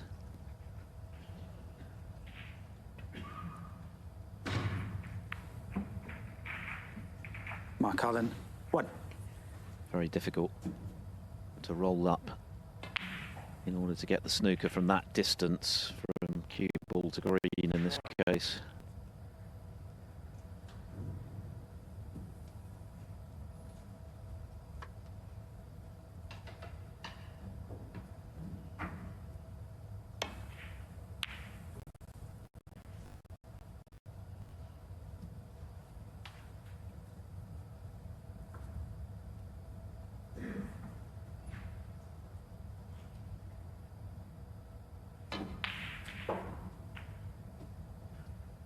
Another result and a good win for Ryan Day over the reigning Welsh Open champion Rob Milkins. An emphatic one, 5 frames to 1. Rob hasn't been able to find the form of last season during this campaign so far, and Day has come through with something to spare.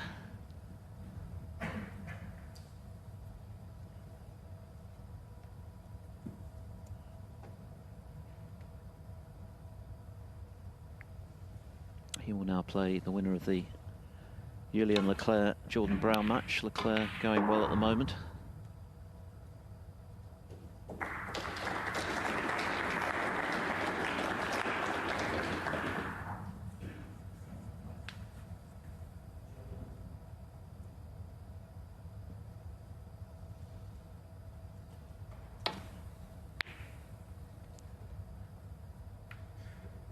Leclerc currently 4-1 up on the former Welsh Open champ.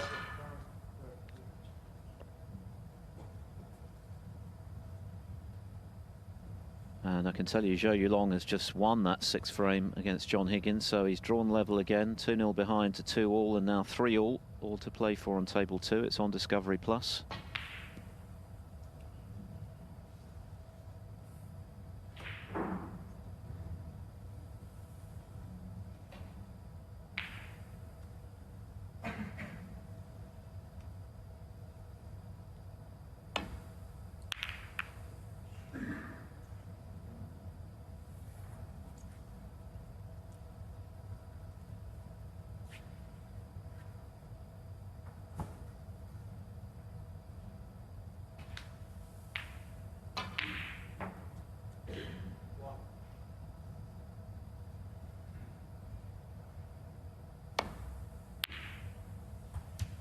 Yeah, that's much better. It's been noticeable. He potted a brilliant red earlier and lost the cue ball, but he wasn't even looking at the safety shot prior to it. And same again there. You know, all right, it's a standard shot to nothing. He should be playing it, but yeah, I think too often this afternoon he's been a wee bit negative, which is not his way. It's not his best game.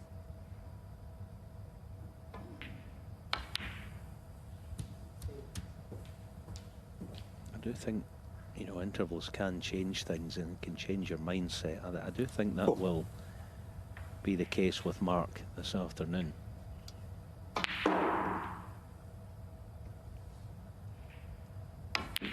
It was a real boost, wasn't it, to win that frame, because I'm sure sitting in his chair watching Joe O'Connor pot them, he would have thought, I'm going to be 3-1 behind with plenty of reparatory work to do on the other side of the interval, only for O'Connor to miss that pink, which led him back into the frame, and ultimately he made a nice little clearance to the pink to get out of that session at 2 each.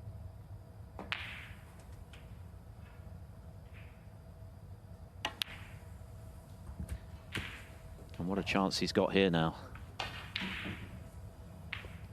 to take the lead 12 for the first time this afternoon. Let's see.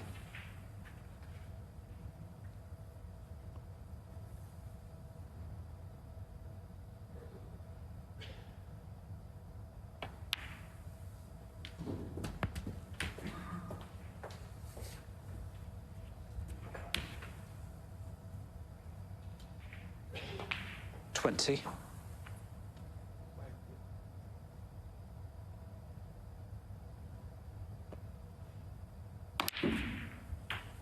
21.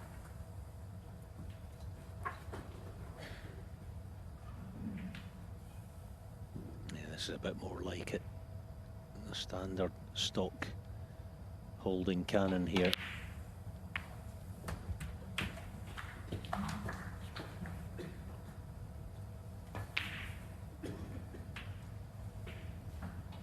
Expecting to be on the red to corner, just misjudged the cannon. Still okay though.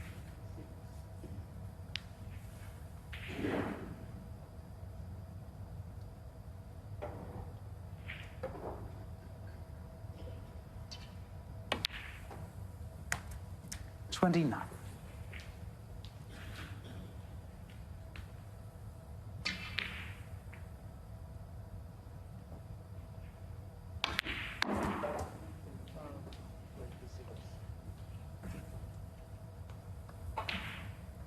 $34.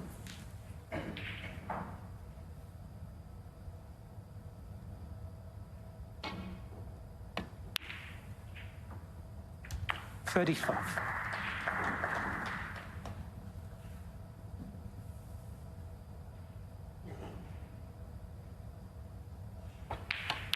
Well, that's much more like where Mark Allen would like to be, I'm sure.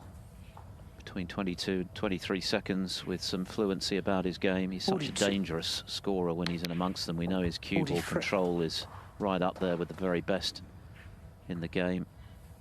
And he's getting a shift on at the moment, isn't he? Closing in on a 3-2 lead, and how quickly things can change.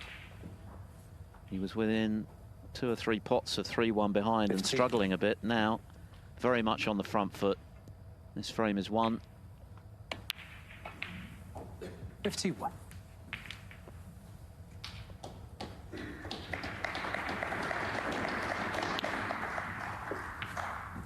Yeah, I also think with Mark Allen, I've thought this the last couple of years with his change in style. When he plays 58. a bit more circumspect, his cue ball isn't as effective. When he plays quicker, he reminds me a little 59. bit of a player from yesteryear, a great player who, hidden in amongst his talent, he had, in my opinion, had a brilliant cue ball, was Tony Drago. Yes, he played blindingly quick, but if you really studied his game, his cue ball was magnificent. I think he only missed sometimes because he was too quick.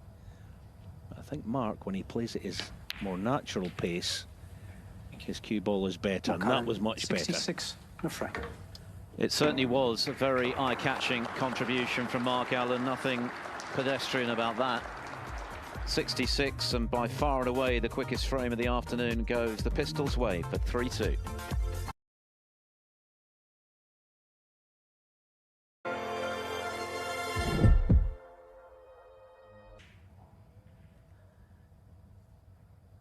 Mark Allen with his most fluent snooker of the afternoon. A quick fire 66 from the pistol to go with the 92 he made in the second frame.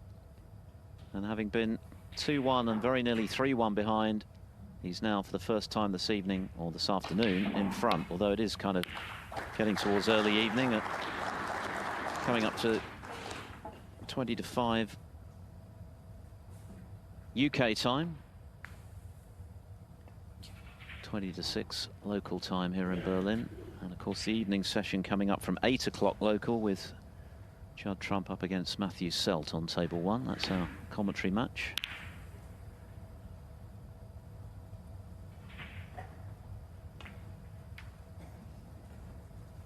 Pretty heavy advantage in the head-to-head between Trump and Selt for the 2-times champion Trump, as you might expect, including of course that victory in the final of the Turkish Masters a couple of seasons ago. But Selt has had some good wins of late. He beat Ali Carter at the UK Championship, former ranking event winner in Kochi in India, so that'll be an interesting one. A lopsided win for Selt over Martin O'Donnell by whitewash, so he's clearly feeling good about his game.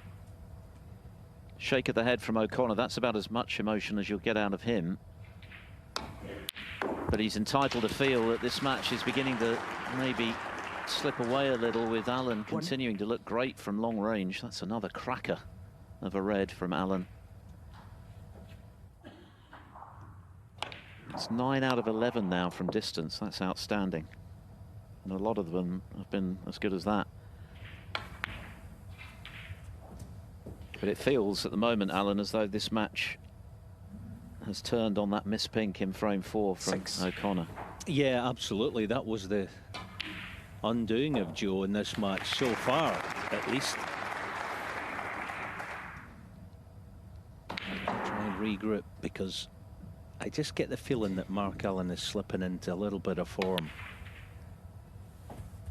now that we're into the second half of it, although his cue ball again has just let him down there. I think that's a good sign. Quickly going and playing the brown.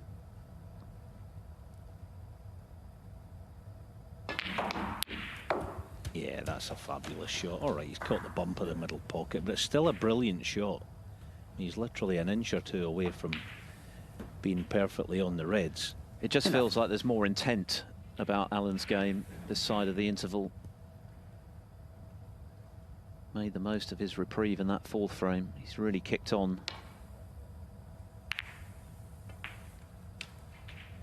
And he didn't flinch in taking that red on, but it wasn't easy, and he has left a chance here for O'Connor. This is the brown. A little bit unlucky to catch the jaw there. Nevertheless, O'Connor with a chance, and he needs to regroup himself, because he's seen what looked like being a position of strength in this match evaporate. Now he's got to try and get level himself, get himself back into it.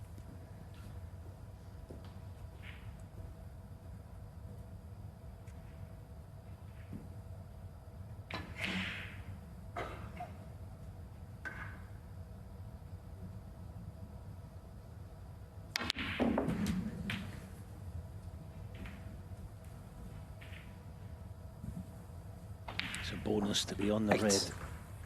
Right centre, because he was trying to get round the back of it. And potted it on the thick side. He's got this, so the bonus to be that nice on it. You've got to try and make it count now.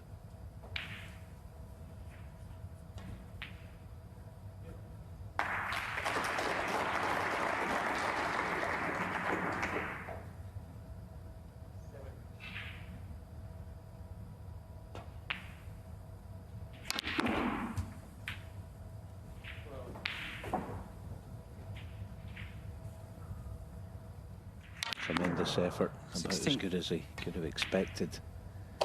Well, to get the cue ball away from the cluster.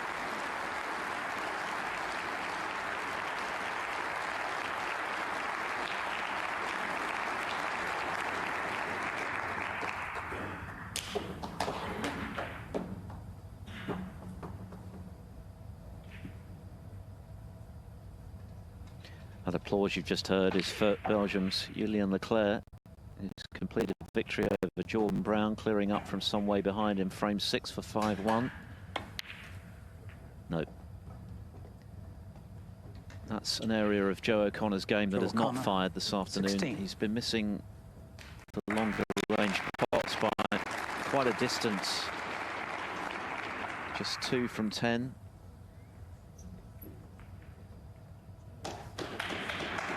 Allen undoubtedly now looking the stronger of the two.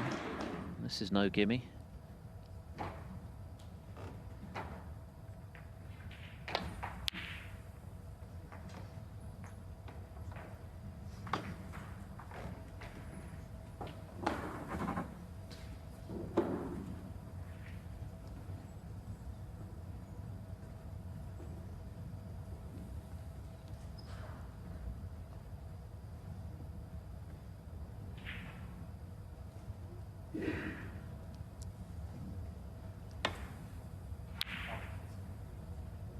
And again, some way off.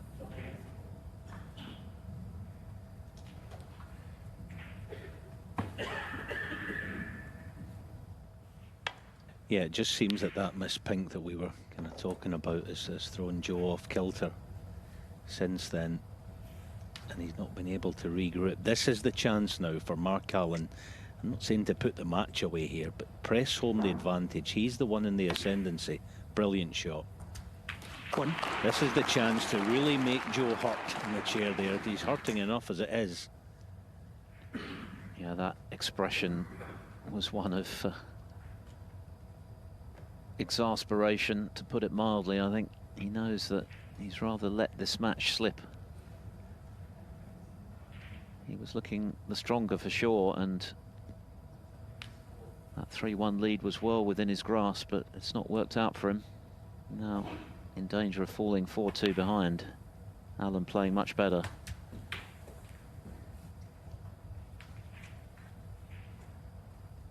A couple of times in the match so far, he's refused to go into the pack heavily off a colour. And he's paid the price for the next couple of shots. Can he rectify it here? Yeah. It's funny, isn't it? When you take the bull by the horns, sometimes it just pays off for you. You know, get the reds in the open. You're chancing your arm a little with position. But when it pays off, you leave this kind of chance. And a great one to get to 4-2.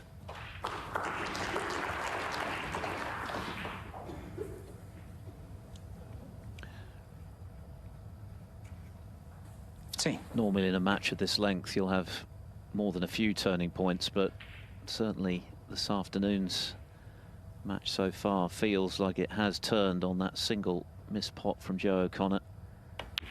And he was just 16. A handful of pots away from 3-1. This is the pink in question. He certainly wouldn't have needed that awkward red up the table.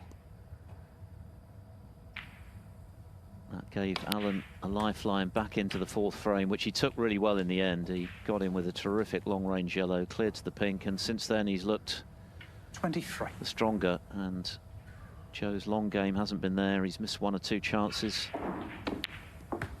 Allen seems to be getting better and better. 24. This is another great chance for him.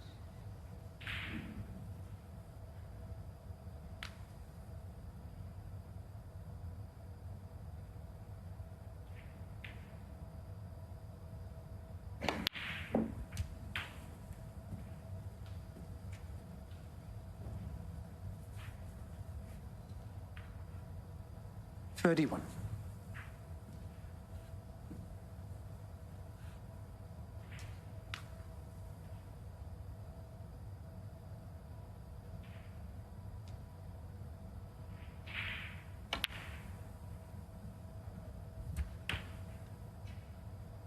32.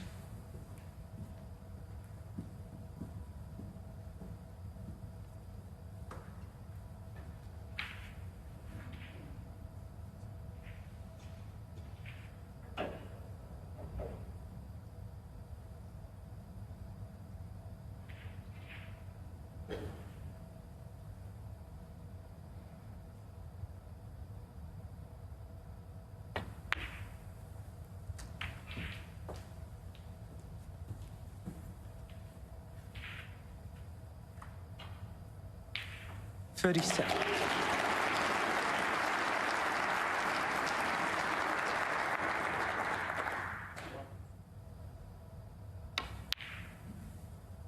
$38. Yeah, so all of a sudden he's not quite out of the woods yet in terms of how he's playing, but he started to hit the ball, for him, semi-properly. What a difference. 44. And maybe rapping his knuckles on the table just jolted him into life. Oh, no, hang on. Just when it was looking good for 4-2. Mark Allen, 44. That one was always heading for the jaw, so an unexpected reprieve for Joe O'Connor.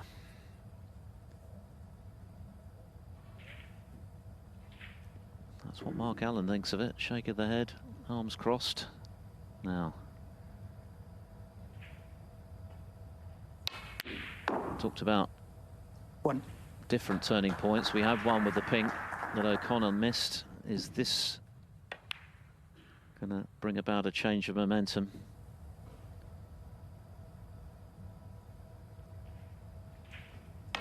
Yeah, the worst thing about that miss, it's not one of those where you go, I've just taken my eye off it. He didn't. Concentration in the shot. There's just a wee bit of a flaw in his technique, and he'll feel that. That is a concern. To miss that, I mean, that is an absolute sitter of a miss, under no pressure. And he missed it by quite some margin for how easy the shot was. With a 4-2 lead, well within his sights. Let's have another look at it, but you knew the moment he hit it that that wasn't finding the pocket.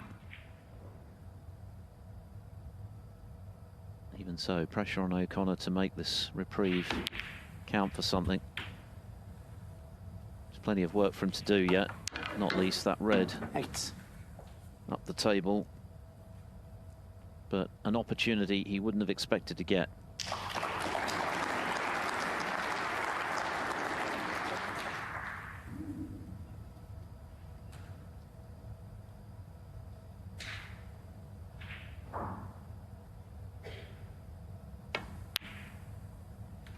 And an opportunity he's not taken. Joe O'Connor, 8. He's struggling a bit now. Played some good stuff before the interval, but he wouldn't be human if that fourth frame hadn't hurt him, and certainly the evidence would suggest it has.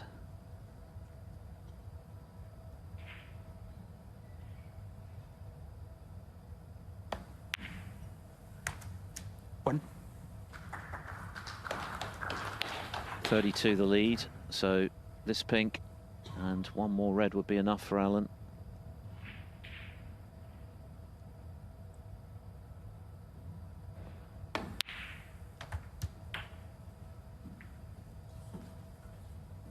Not quite the cannon he was looking for, though. Set. So this frame isn't over yet.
Didn't Mark hold Allen, back in taking 7. on the red. Very, very difficult cut back.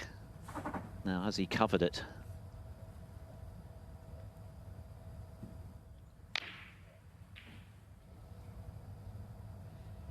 He hasn't.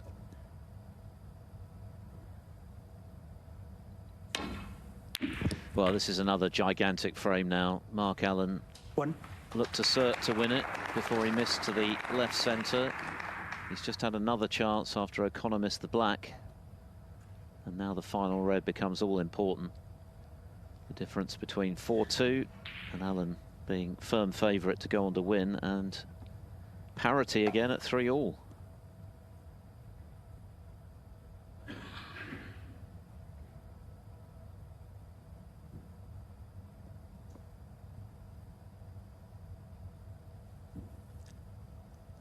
Might be the case that the blue's just stopping him dropping close in behind the red.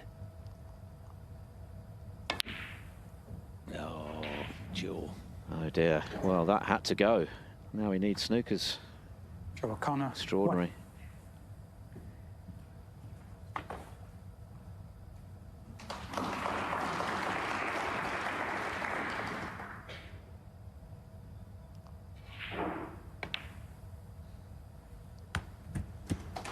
1.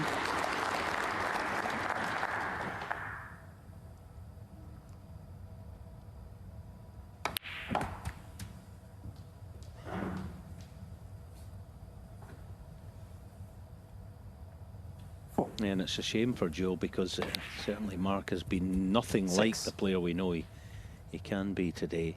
I mean, the fact that the way that he went for that second last red is a sign to me, at least, that he doesn't know where he is with his game. Certainly this afternoon, he doesn't take a lot of shots on, and then he gets a horrible one that he doesn't have to play, and he plays it.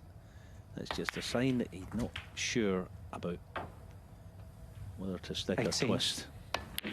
Yeah, clearly Mark Allen is some way below his brilliant best, but nevertheless, he's now on the cusp of victory. Joe O'Connor's game has rather deserted him in the last couple of frames. Mark Allen leads 4-2.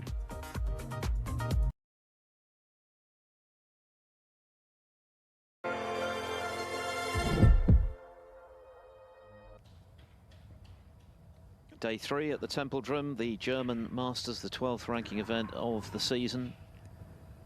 First stage back in 2011. It's become one of the highlights of the snooker calendar for sure. And Mark Allen, a former semi-finalist in this tournament, is now a frame away from the last 16. He leads Joe O'Connor 4-2, not without some problems along the way.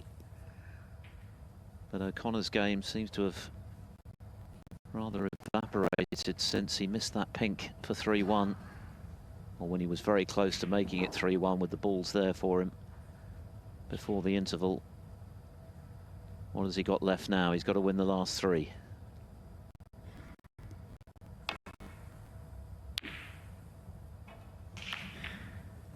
Double kiss. Not what he needed at the start of this frame.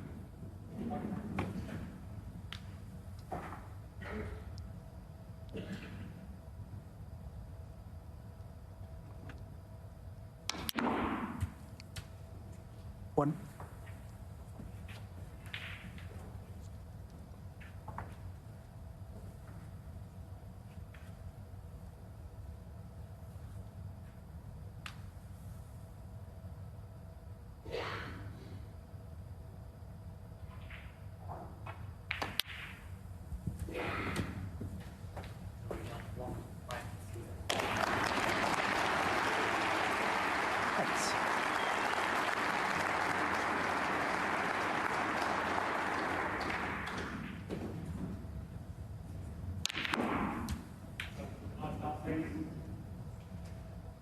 That's a bit more like it. No.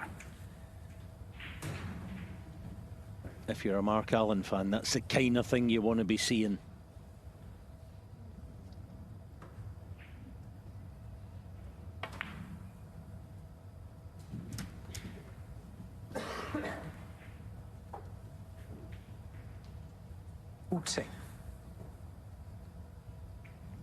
the two outstanding matches now in this afternoon session. John Higgins and Zhou Yulong level at 3-all.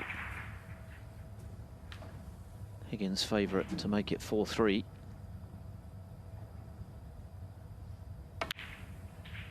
Mark Allen hoping to close things out, and indeed Higgins has just clinched that 7th frame. That was the applause you heard.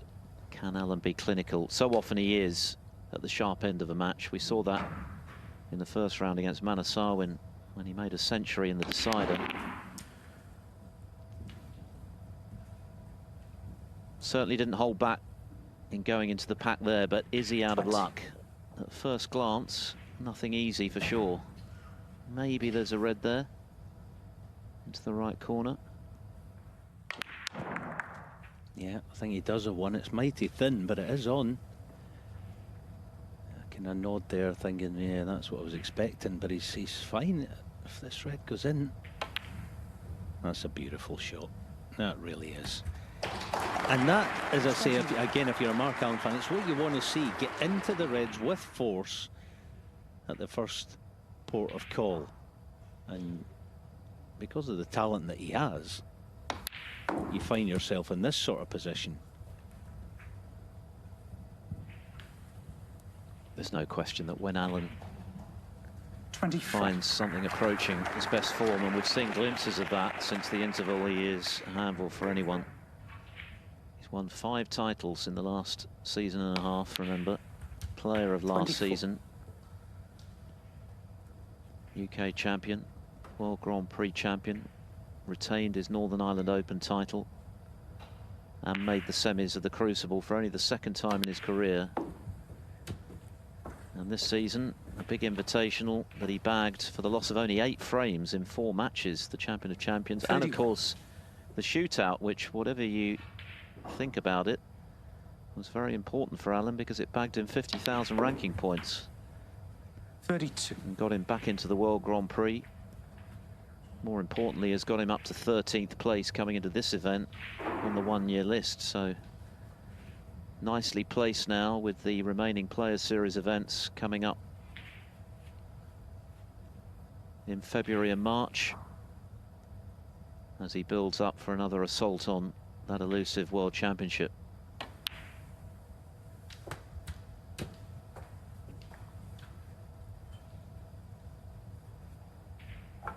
$39.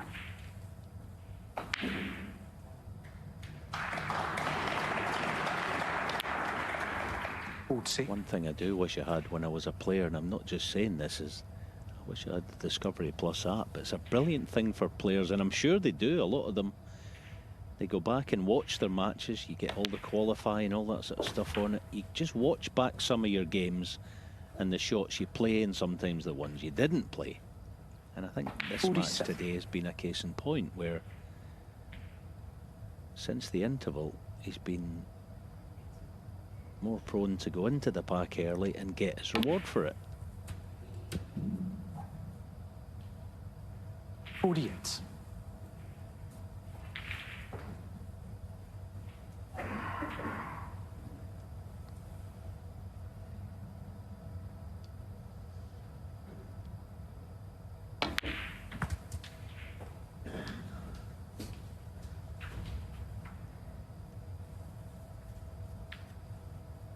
$53. So not that far away from the winning line. Nicely on the next red from this, and it should be job done. 54. The first 4 frames of this match averaged half an hour each, but the last couple have come and gone in pretty brisk time, and this one heading that way. Mark Allen has certainly hit the accelerator. Not just the rhythm he struck 61. up, the intent that he's shown. He's gone for his shots, he's been aggressive, and it's paid dividends for him.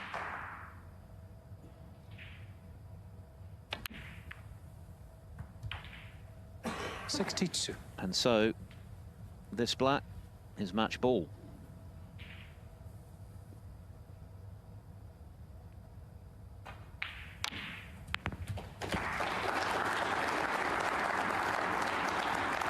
for Joe O'Connor.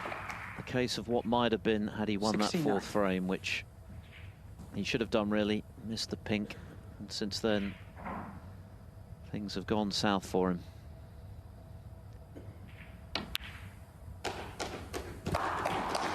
But for Mark Allen with that red, it's definitely going to be another round of 16 appearance here at the German Masters. Former semi-finalist a couple of years ago, but I'm sure with designs on a lot more than that this season. And there's certainly enough evidence to suggest his game is there. It's just a question of finding it maybe a bit more often. He'll have to raise his game, but he's more than capable. Zhou Yulong or John Higgins next for him.